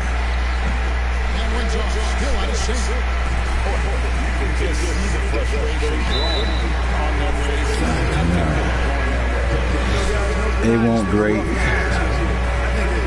Nah, that wasn't what it was, man. You know something I did, Pete, though? I was going back through a list of movies, and I'm like, yo, this shit right here looks great. I thought this movie already came out or something. How come nobody ever saw it? There's like a lot of movies that came out in the beginning of the pandemic that I wanted to see, but nobody was going to movie theater, and I wasn't thinking about that at the time. Like, the movie I'm thinking about right now is the third Olympus Has Fallen with Gerard Butler. I think it's Apollo Has Fallen. No, it ain't that one. It ain't that one. Wait, what the fuck just happened? Wait, what? Did I just... Where's the third one? That's what I'm saying. There's a third one. It's not Olympus and it ain't London. It's and it's got... But was it actually made? Yeah. It came out in like 2019. Dude, it's like got a yellow cover. They look like they in the Snyder future. I think that's how it looked. What just happened to these guys? Oh, Angel Has Fallen. Yeah. See, it was some... No, the first one's Olympus Has Fallen. Oh, no, yeah, I read that backwards. Yeah, Angel Has Fallen. Yeah, I ain't seen that. I don't think nobody saw that. Everybody was just like, that's my point. There's probably a lot of movies that came out around and nobody was thinking about to watch. And I thought yeah, let me let that sit right quick. Oh, that's probably why we never heard about it. He misses the free throw. And you watch the way that Siakam plays. It can get you in the open court or in half-court sets. Great forward who gives you a little bit of everything. Wait, I think I have seen this one. Maybe I've seen the trailer. He hits the second from the line. And for Siakam, he almost epitomizes the modern forward. And that's not to say he's the best forward, but he displays all the skills you now expect. I ain't gonna stunt that. That sounds like the best one. This is my point, man. Hey, look. He saved the president. Listen. He saved the prime minister, and then he tries to kill the president. I mean, they gonna frame him. That's the same president.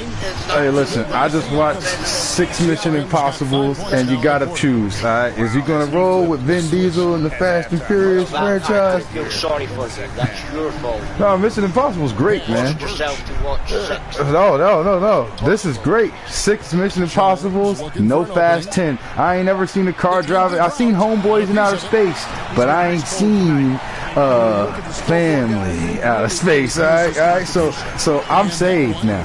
I've been baptized in IMF, the Impossible Mission Force. Pretty sure Mission Impossible is just one big run. All right, hold on.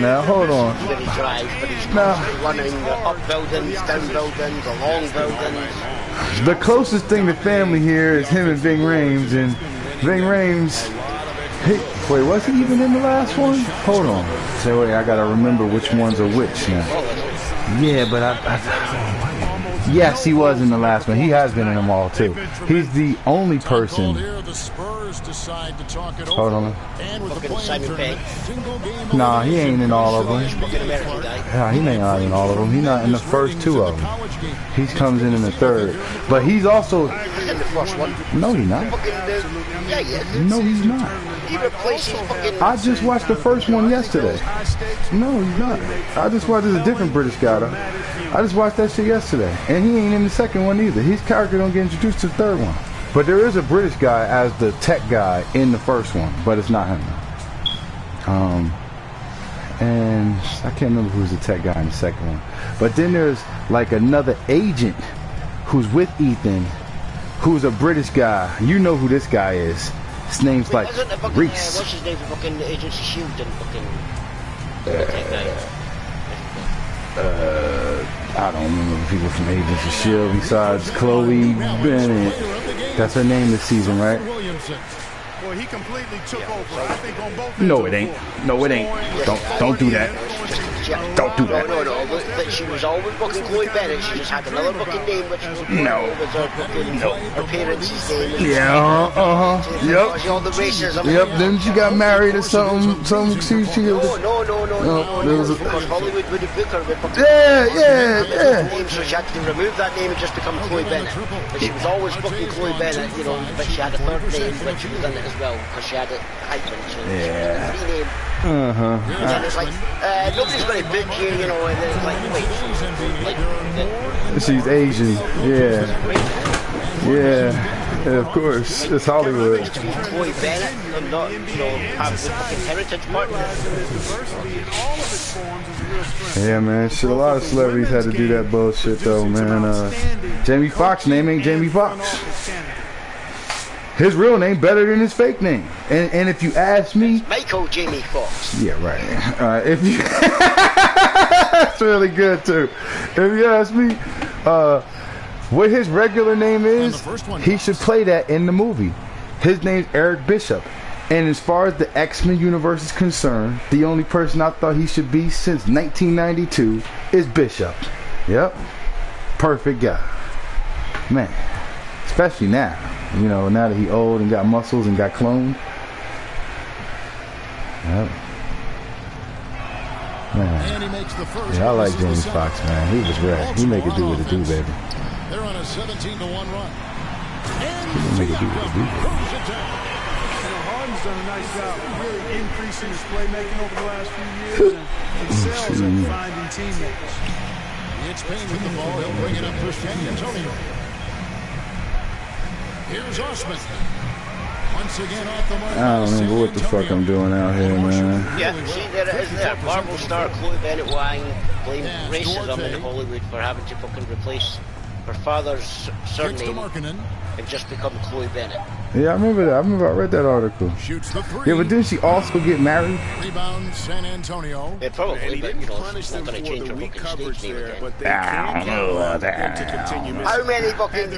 I'm about to Google that. How many names has Chloe Bennett had? Actors and actresses that that change their fucking names hey, to get fucking married. Beyonce's mom. They've not all stolen fucking Nah, Beyonce's mom. When Tom Cruise fucking married fucking Nicole Kidman, she didn't become Nicole Cruise. She was still Nicole Kidman throughout all the movies.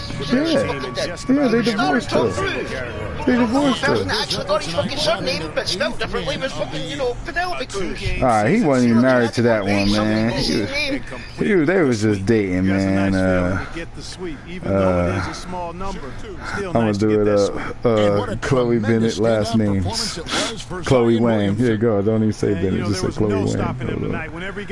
Oh, she was born Chloe Wang. Okay. She's the daughter of Bennett Wang. Wait, what? Yes. That's why she fucking changed it to, she was Chloe Bennett Wang because fucking that was her... That's his whole name, though. That's not like her mom and dad's last name. She his name and used her first name as her, her acting name. Right, she was Chloe Bennett Wang. Right? That's so weird. Her heritage, her father and everything, and then fucking, basically Hollywood's like, no, you're never going to get booked for fucking having an Asian name. Wait, she was in Guardians of the Galaxy? Wait. As the whistle blows, he'll shoot 2 free throws. So she's like, well, I have his first name anyway, so, if I use his first name as my last name, it's still fucking, respecting my dad, but, it's not racist to fucking remove the Asian part of me. That's just stupid. Yeah, it's also weird to... Considering, fucking... Think about it, there was 2 Asians on Agency Shield. Wait a minute. Yeah, I know.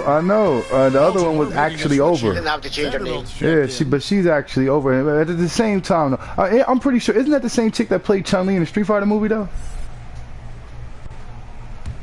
No.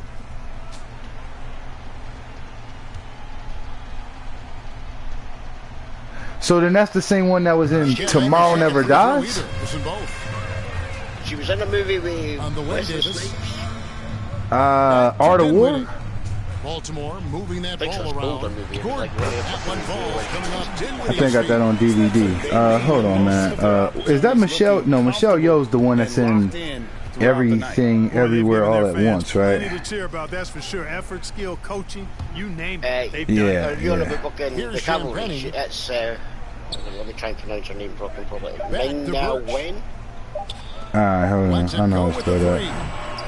Yeah, there you go. No good. Yeah, I'm dead ass though. I do know how to spell that. Hold on. Yeah, she was Chun-Li in Street Fighter. Word. So, yeah, so she gang. She's been around for a minute, man. Yeah. So it's Baltimore with the win. She's also fucking this one was Mandalorian. Yeah, I know she rolled with what's her name, rolled with Boba. Trying to figure, so if she wasn't in that James Bond movie, then who was the Asian chick in the James Bond movie? Not going to relinquish it. I don't think that was I think it's Tomorrow Never Dies. She did a voice on Spawn? Damn. Thanks very much, Pascal. Damn. I think most of them have done fucking What is working defensively? Yeah, and I think I peeped my cousin does voices on American Dad, Family Guy, and fucking Third Show, probably the Cleveland Show shit, talking about it. And then we fucked up. Then she did voices on Hey Arnold. This is not the chick from. So hold on, who's the chick that was in the what's her name? I ain't even seen Push. Damn, she do the voice on the Bad Batch. Well, folks, that's gonna do it for now.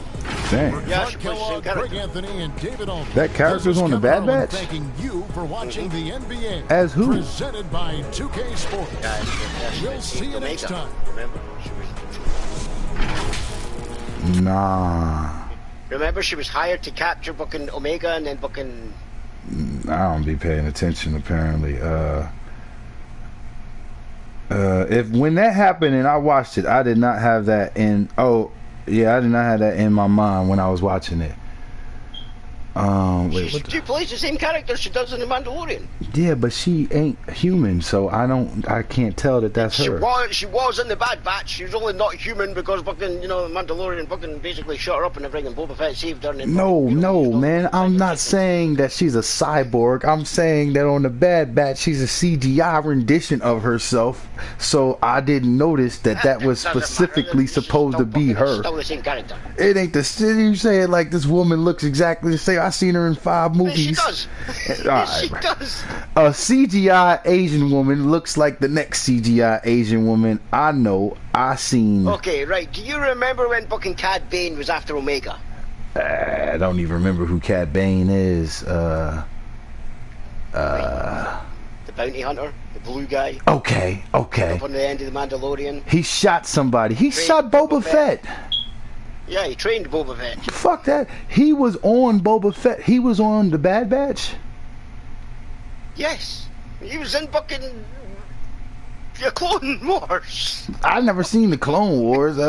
He wasn't on the movie, so. He was in Rebels as well. Yeah, I didn't see that neither. Right. When he finally made it to fucking. It was Michelle Yeoh in Tomorrow Never Dies. Yeah, so when he finally made it to fucking the Boba Fett fucking show, that was the first time we'd ever seen him in live action, because, nobody expected him to be in live action. Yeah, and I don't remember him on the cartoon. Well, and fucking thing is, when they were fucking trying to fucking not this last episode, the fucking Bad Batch, the episode before that, where fucking, they were trying to capture Omega. Mm-hmm. Because, they had taken the last cloners left. Oh, no, that's game over. The cloners. Yes. Is this when? Yeah, don't you remember when fucking I sat there and fucking says the person that has fucking what's his name? I don't remember that shit. The Bad Batch. It's a sharpshooter. What the fuck is his name? The one who off the team now. Yeah. Remember the doctor that was like, that's fucking probably fucking the person that they cloned Omega from? Or yeah. Related to Omega somehow because it's this recently? I don't see it. I definitely didn't know. You're my sister. Yeah. Ended where she's like, yeah, I'm your sister. Don't you recognize me? It's like, I fucking knew it. So you used Boba Fett fucking, Jango Fett's fucking blood and fucking her fucking blood to fucking clone. Yeah. That's how she's a female. So the girl you talking about was on those episodes. Is that as recent as that? Damn, the Celtics losing to the Nets. Yes, the 2 episodes before that were fucking. They hired Fennec to get her, and then fucking Bad Batch basically stopped fucking Fennec, and then Fennec showed up and fucking basically started talking to fucking Omega and everything, because Omega didn't know she was there to fucking kidnap her and everything, and then Cad Bane showed up to fucking try and fucking backstab Fennec, because, you know, everyone can hunt her for themselves, they want the fucking money, they want the fucking... I don't even remember this. They all started fucking... I kind of remember Asian chick, but I did not know that was who this was supposed to be. Basically. I had no idea that's who this was supposed to be. I kind of remember Asian... Yeah, she had the same fucking thing. If you look like her headdress, her like helmet or something. Something about that seemed familiar now you talking about it, but when I was watching this... it looks like a COVID mask with a fucking beanie. I think this all sounds familiar too now that you're talking about it, but when I was watching this, this did not... It's like she's wearing a shredder fucking, you know, face mask, you know, for COVID. Yeah, I kind of remember Asian CGI character dressed like that. I did not know that was supposed to be the same person that whole time. The whole time. I didn't have no inkling. I didn't know at all. At all. That's crazy. We seen her live action before we seen her animated, that's why. Yeah, and I wasn't expecting her to be on this show. You know, fucking, we've seen fucking Ahsoka and everything all animated and everything, because, you know, they get... So the Bad Batch takes place before this. Okay. Middleton outside. Yeah, the Bad Batch Bridges. Right after Order 66. Alright, so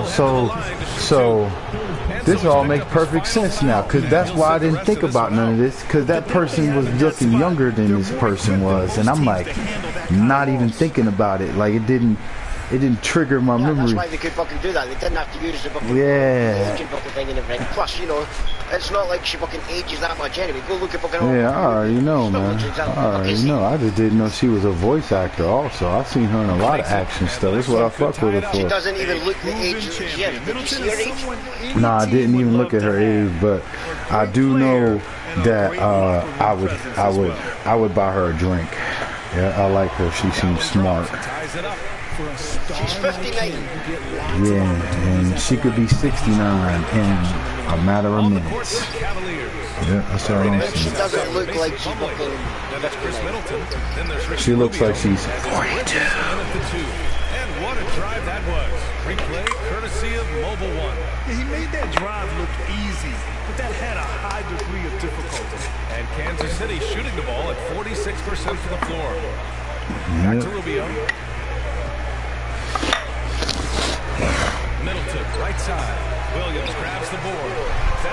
You know, at least, you know, her character is actually fucking, you know, better than half the fucking female fucking superpowered characters that, you know, Marvel trying to shove down people's throats these days. Yeah, all this whack ass agenda shit. There's no backstory for this character for you to fucking care, because, you know, oh look, she didn't go through any fucking, you know, character development. She just suddenly got powers and then became a bitch.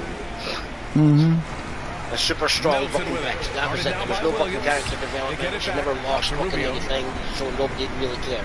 She just dissed every fucking guy on the planet. For no reason. And wanted to sleep with every guy on the planet when she turned Which that to me stabs the whole thing in the back. You know, the comic book version actually had fucking things that you had to fucking think about. You lost people in that. Yeah, well, she had like accident with her fucking cousin, and then got fucking, you know, your hands yeah, like squirted right into it, bro. I was over here like, listen to me.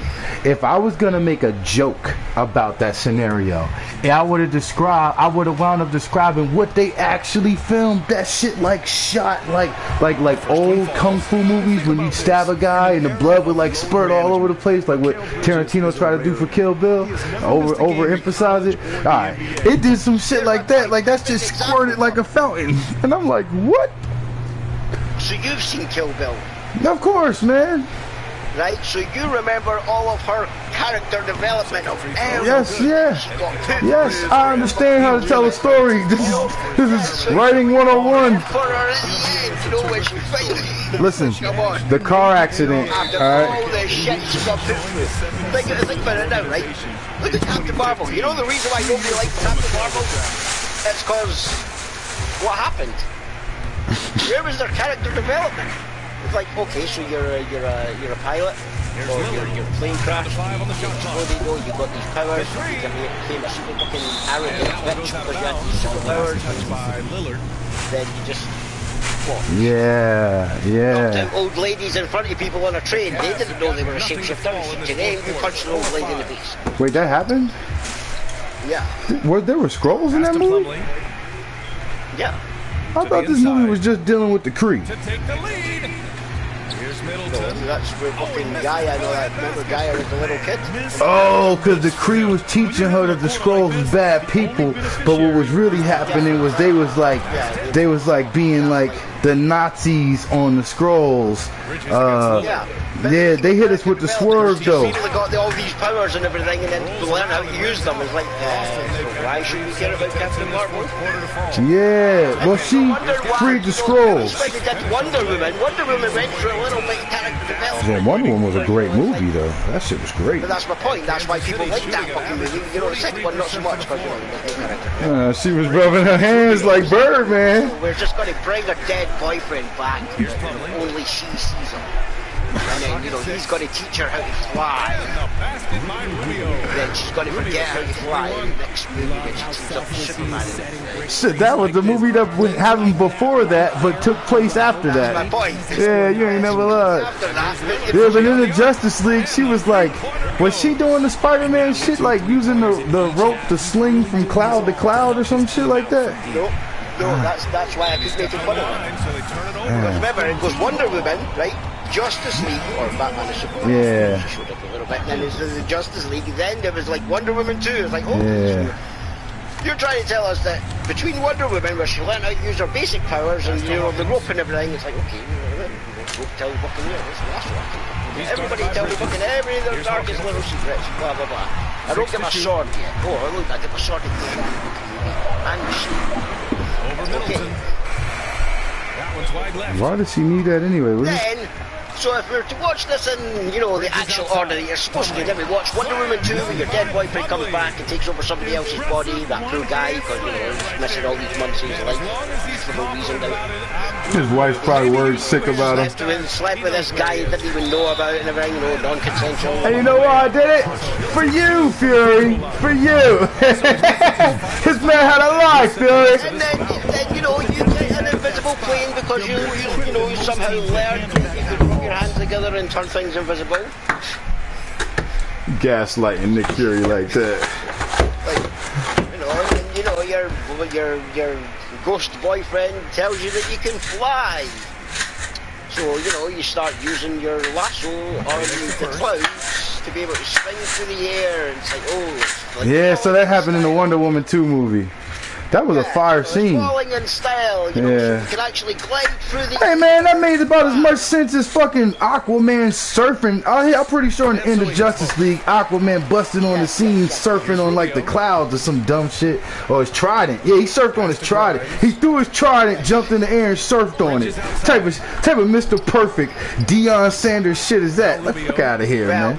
That's because they tried to explain that. They didn't do a very good job of it, but they tried to explain that, the air has fucking water. Currents. Yeah, I get that. Yeah, I get that. Throws it fast enough and jumps on it, because the thing is about it can basically glide through the air like it's on the water because it's through the particles. That's a shitty explanation for being able to fucking fly.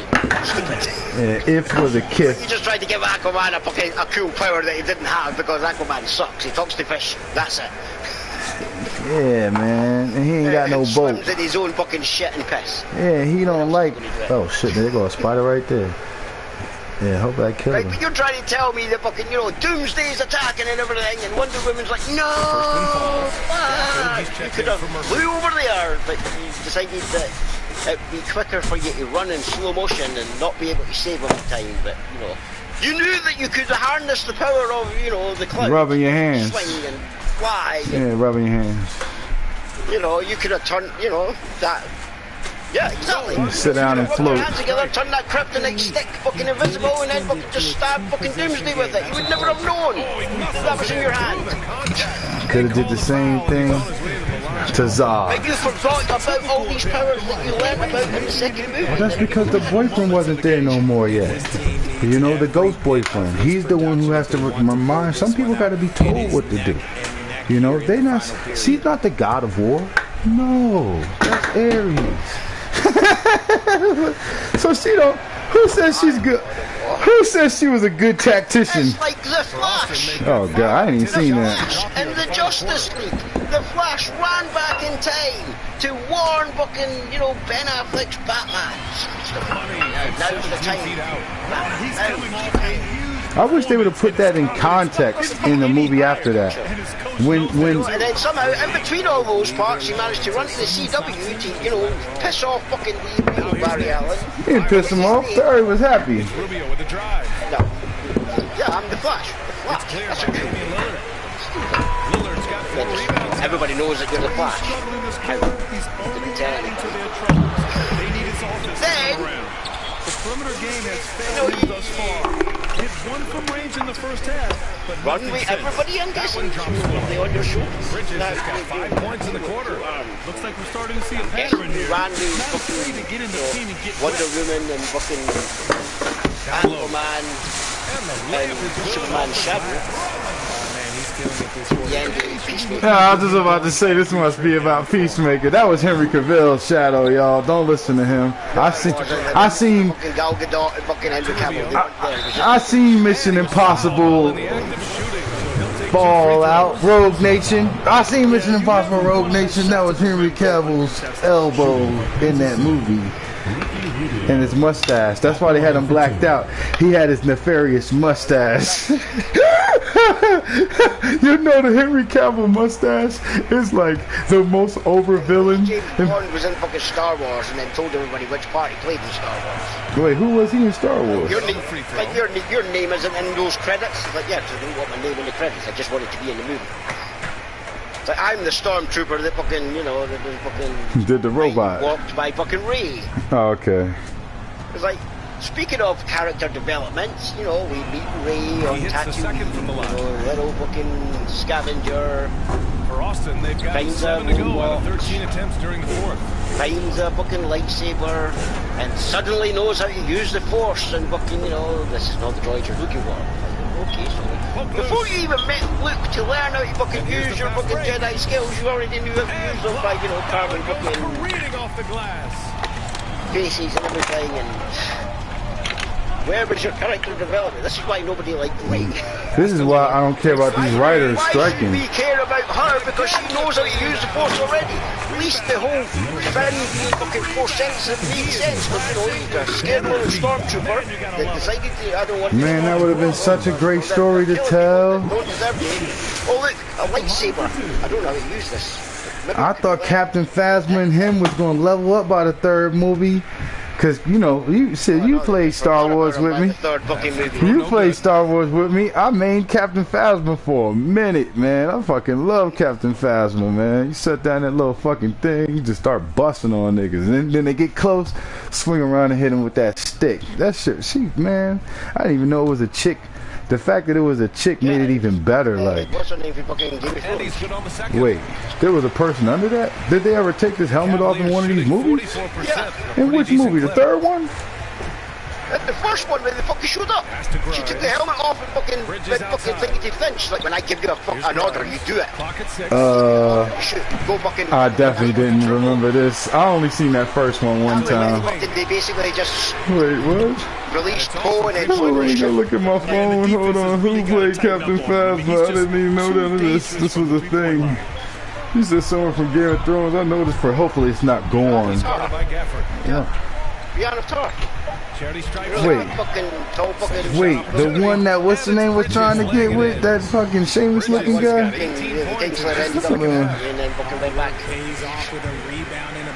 Phasma, no mask. Let's see.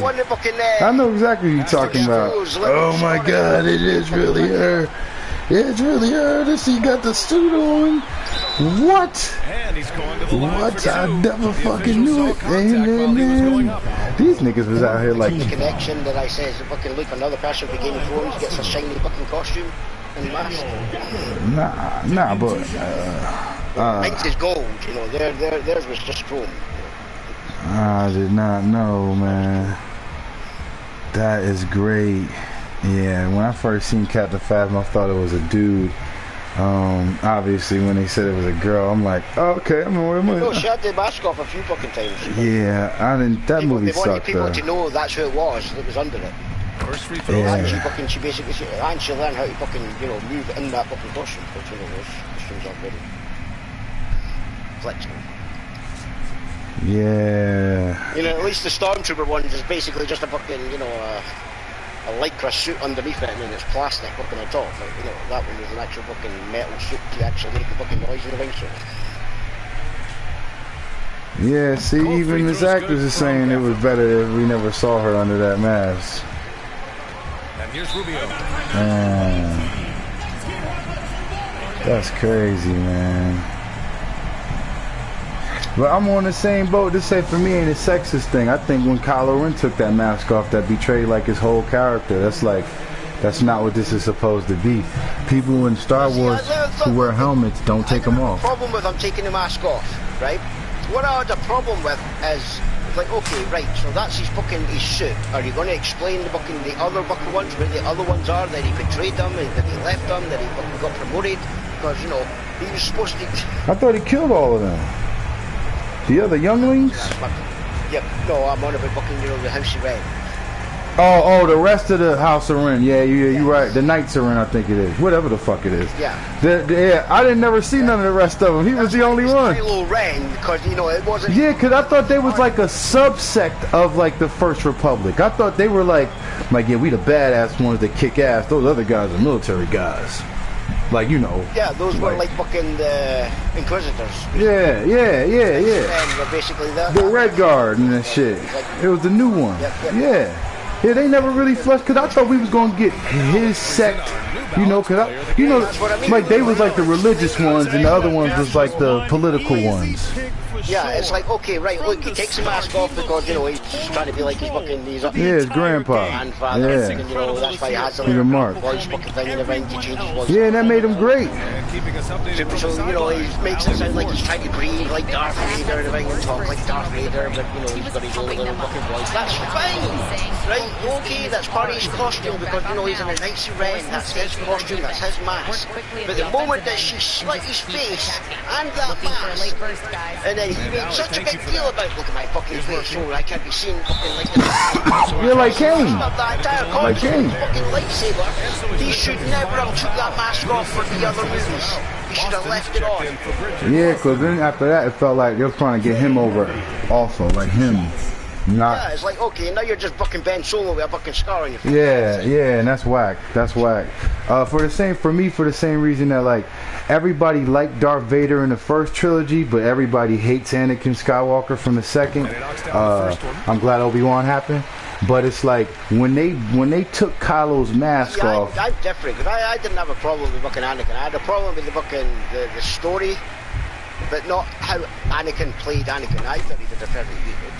I've seen fucking other movies that he did, like Jump on the Ring. That was really bad. So, that movie was bad. Then that movie. Well, the Cavaliers That movie, the entire whole fucking thing of it, you know, the way that he was trying to overact and everything in that movie to try and make it seem something that, you know, better than what it was. It's like the entire quote. Pass to Grimes. This movie sucks. Shot clock at 6. Yeah, jumper. Everything about this movie, the production and everything, even the story that you're trying to tell me. Yeah. Everything sucks. I get what you're trying to do. You're trying to prove the point. You can act. But you did a fairly good job at fucking Anakin. But, you know, people just want to complain and it wasn't your fault. I watched the DVD. I see the extras. I see George Lucas fucking pushing you to do this and that and everything. I see your fucking little ideas. Like, wouldn't it be better if I did this? No. But do it like I told you to. And there's your problem. Yeah, that's that same energy. What's the name on him? Yeah. Exactly the same as fucking George Lucas sitting there going, yeah, look, and he drops him first. Watch DVD extras, and he clearly tells you, he's like, if we pull this off, it's going to be the greatest thing ever. It's going to be the most profitable thing we've ever done. Jar Jar. Oh, A racist lizard. Yeah, you really pulled that one off, didn't you? You almost ruined that guy's fucking career as well. That fucking played fucking Jar Jar. Should I hope? I would hope not. Like, how would anybody even know that he was the guy unless he walked around and put that? Guy that saved fucking. Yeah, I know who he was in the Star Wars shit, but if he put that on his resume, for any job after that, he lose. All right, because he ain't got it. We wouldn't know that was him if they didn't tell us. I swear to God. And people. Well, I ain't look at the credits and the DVD and the end credit scene. They didn't have one back then. Think about it. Most people do. The ones that are going to fucking really complain and, you know, fucking sit there and fucking give them all the fucking threats and everything, which is, you know, treat it like wrestling. It's like, yes, I have Rollins, I despise Roman Reigns. He drops the first one, and that shrinks the margin. I don't know fucking whatever his name is. John Moxley? Fuck John Moxley. Well, you despise and you loathe and you fuck John Moxley. Who the hell's the third guy? I thought John Moxley was the... Hogan's the third man. He's made this a yeah, man. Hogan as well. Hogan's great, man. Handlebar mustaches. You're going too far now. He brought him back. He brought Sexy back. Now here's Lillard. Brother. No. Rubio with some nice D. Think about it. Hogan stole somebody else's gimmick like Ric Flair stole somebody else's gimmick. You're like CM Punk stole somebody else's gimmick. Yeah, at least he admitted it the other day.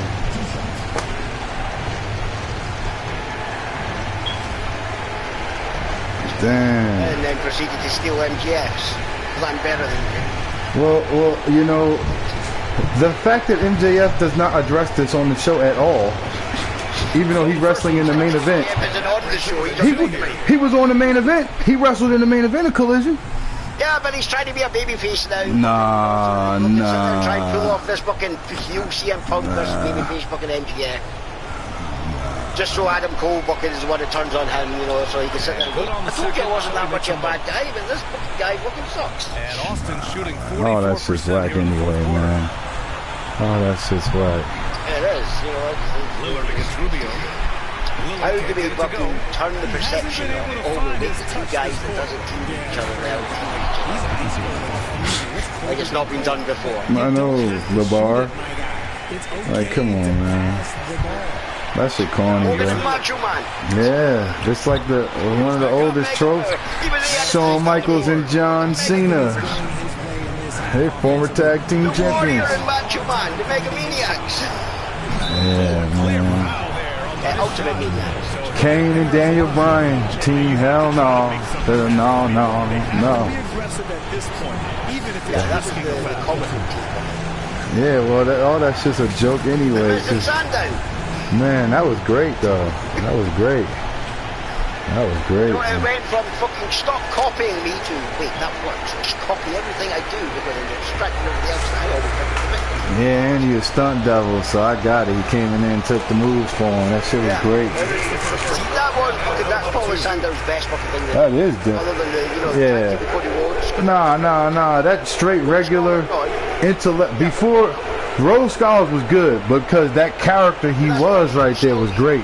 Yeah, using the fucking intellect. Yeah, that shit was great. Librarian without being a librarian. Yeah, I'm a genius without being a genius. Yeah, I graduated school. When you fucking sit there and fucking call you all stupid and dumbass because you are, because I'm using big words. Damn, X-Dog, you was right about that Trace Jackson Davis guy. He just blocked your shit. X-Dog, you about to lose because of Trace Jackson Davis. Karma. Yeah, that's what we out here saying on the court. You missed a jump shot, karma. Yep. Should have been nice to those cats you saw last week.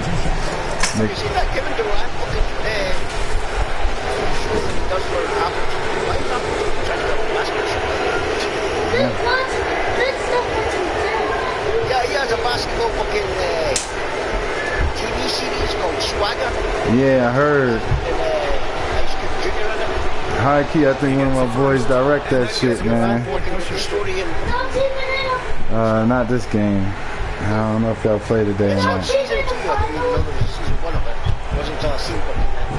Was it good though?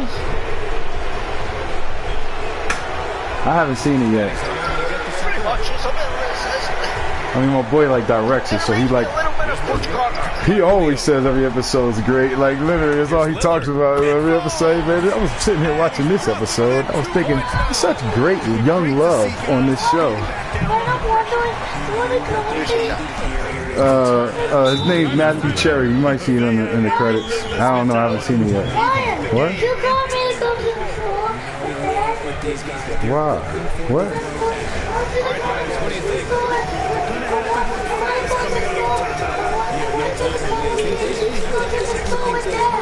Alright, Oh, it's your typical fucking, like, coming of age basket. Maybe. You know, the guys at high school, fucking future NBA star. And then, you know, typical racism. Okay. Is this like a comedy or a drama? Here's Landland. He's got it by now. No, it's just no good. A bit long that time. Like Shameless. like a sports fucking drama. Like it's an actual show. Okay. That's why I compared it to Coach Carter. There's a lot of fucking things that are like Coach Carter. Okay, I gotta check this out. And I think I've seen O'Shea Jackson as the coach. Yeah, Ice Cube Jr. Yeah. Ice Cube that. I don't know what to call him. Little Cube. Little Cube. Oh man. Technically, you know, he played Ice Cube. Yeah, they need to make that a show. That's what needs to be a show. There needs to be a show about West Coast rap. Oh God, nobody wants to see the actual Eminem story. Should no longer be rapping. Slim Shady. Yeah, I know Eminem's got a lot of fans. I'm sure someone wants to see that. I seen a fucking video the other day that he fucking 50 Cent where fucking he kept asking him questions and then he asked him fucking to, you know, like compare fucking, you know, the difference is he's like, do you think like Tupac would have a problem with like Eminem and everything these days, you know, beef in the ring? He's like, I don't think so. He's like, the two of them were similar. He's like, you think about it. He's like, and then he compared them. He's like, think about it like Tupac. He's like, Tupac sang a song about his mom. Eminem sang a song about his mom. Two completely different songs. Yeah, two different teams. Like, from two people that were brought up differently by their mom. Tupac sang about the fucking, you know, what you doing with them glass? Stop touching them glass. Drug Put them addict's on. mom. But Tupac sang about, you know... Well, that light is fighting. Yeah, I'm walking. It was still his mom. Yeah. Even though she was on drugs and everything and fucked up fucking her life and everything, he still wished her the best. He was still fucking, you know, she was still there for him.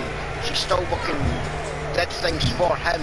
Yeah. You know, she fucking took drugs and everything. Even as a crack fiend mama. And everything was not there for him. So, you know, he grew to resentment and everything. So that's just completely Yeah, but it's the same thing. It's like they both sang about their moms and, you know, how they were brought up. There's a complete clear difference. You can clearly see the two to his mom, how he was brought up by his mom. And then you can see how Eminem was brought up by his mom when he sings that song. Get that cooler from out there. Yeah, that's a very interesting point, man. I wish we could have got to the point where we actually seen what would happen with that. Honestly, Tupac was going way too soon. Tupac too soon.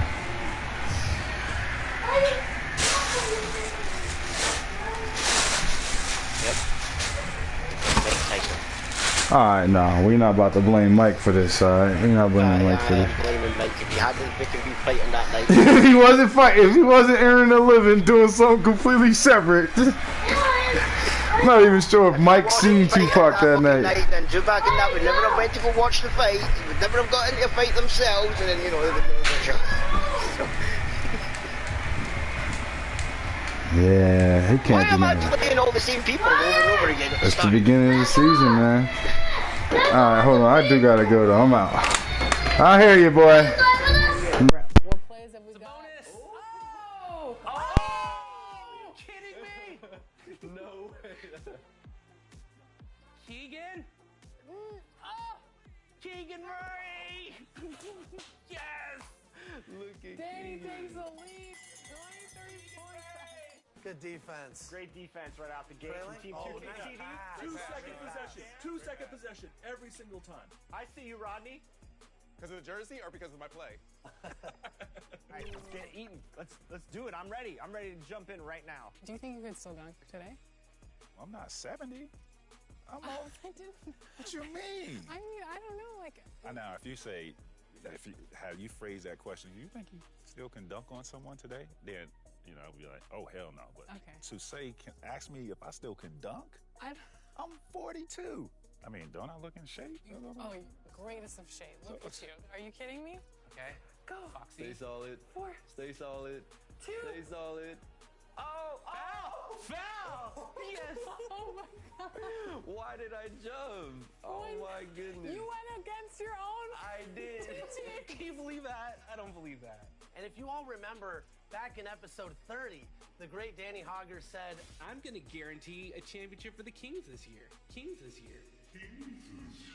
So we had bulletin board material for days, and we were not going to let that happen. Is our coach unavailable at the moment? Whoa, whoa, whoa, whoa, whoa, hey, hey, hey. Whoa, whoa, whoa, hey, hey, ref, call T, ref. You can't be pushing on LD like that. NBA 2K TV, which you're on right now. Fabuloso. Ooh, I like that one.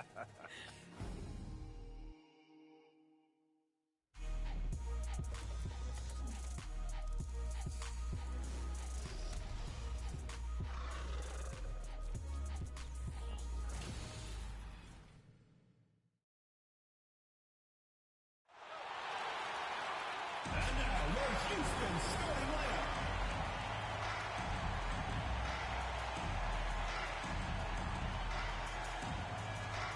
At the small forward position, 6 feet 7 inches, number 43, Andrew Wiggins.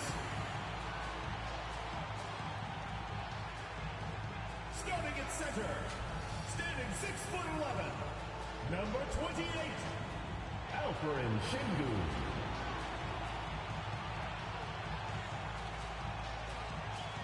Starting at the other forward position, standing 6'11", number 1, Jabari Smith.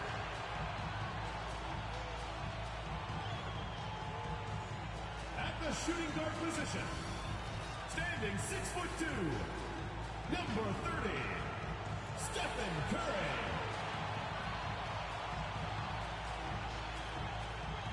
Starting at the other guard, at 6'3", number 12, Ja Morant.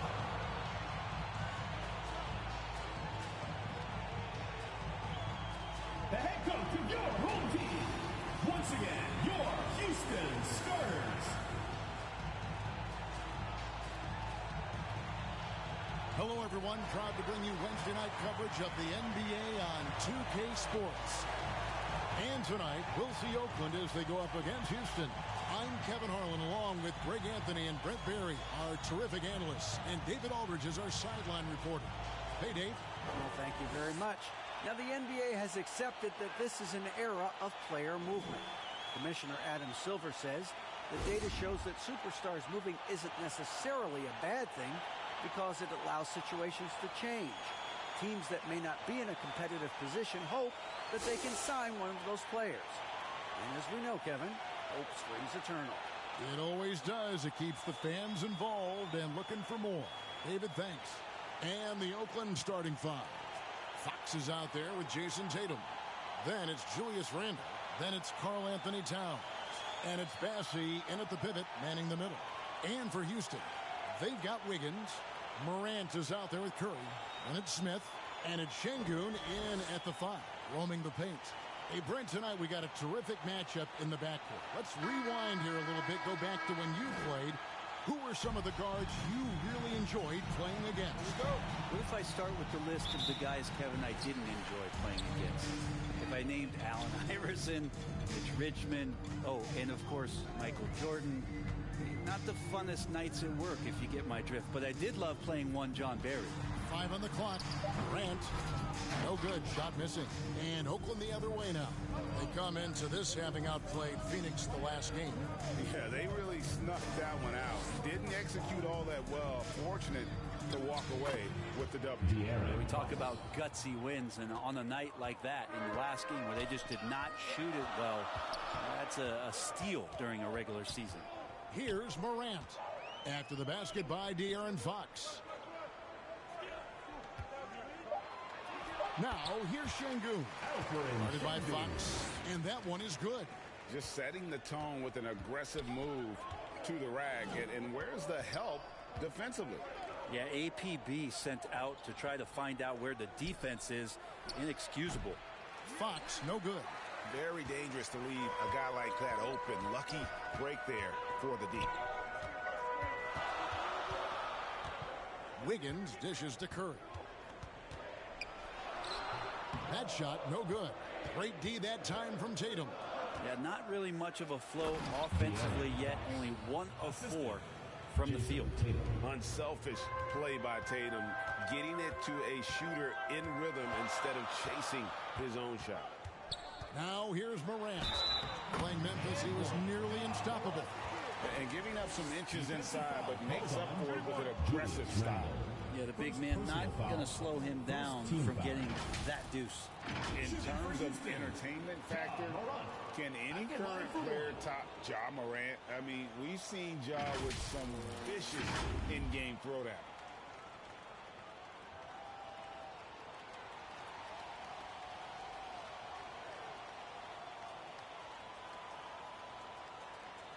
Mind the lanes. Mind the lanes. One shot.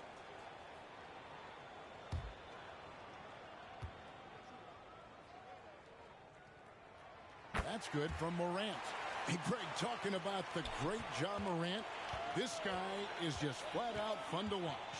Well, Ja's been known to go off for 50 on any given night, but he also looks for others, dropping some nasty dimes. Morant has an insane combination of athleticism and skill. This guy can do anything. Here's the 2K leaderboard. These teams have been fantastic from three-point land in the last 10. Incredible accuracy from deep over the past couple games. Great floor spacing. And, of course, their shooters have all the confidence in the world right now. For Oakland, they've gone 2 for 4 from the field so far today.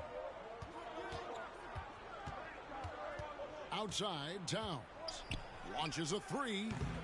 The shot comes out, so Houston will take it the other way. I mean, in the modern era, you have to be able to stretch the floor or you're going to struggle. Yeah, the best way to make it hard on teams is continue your motion, and their motion on the perimeter just wasn't good enough. That ended up costing them. Now here's Tatum. And the rise of Tatum, boy, it has been fun to watch. And many believe he's nowhere close to being done improving yet. Oakland shooting their first shots from the free throw line tonight.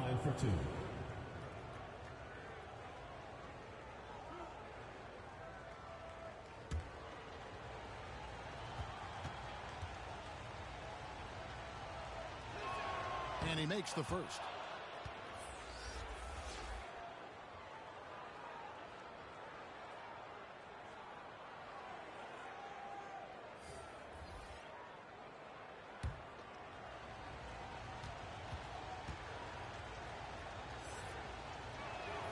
That one misses. He was able to tie it up, but he has to be disappointed that he could not give his team the lead. And plenty of contact on the shot, so 2 free throws coming up.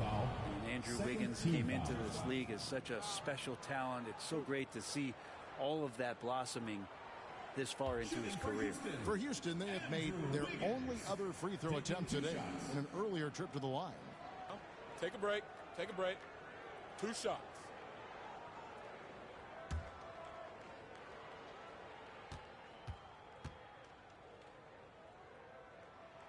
Free throw good. Wiggins. Oakland making a switch here. Ingram's checked in.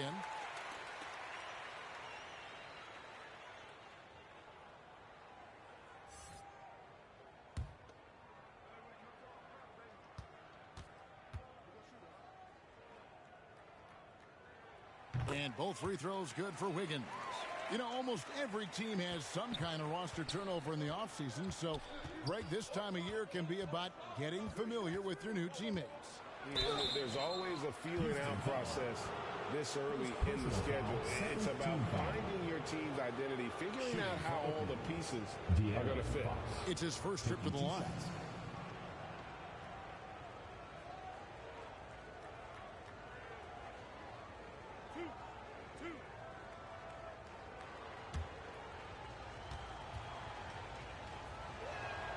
And he knocks down the first one.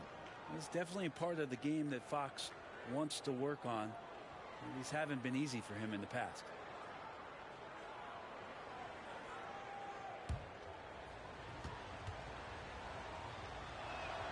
Both good from the line that time.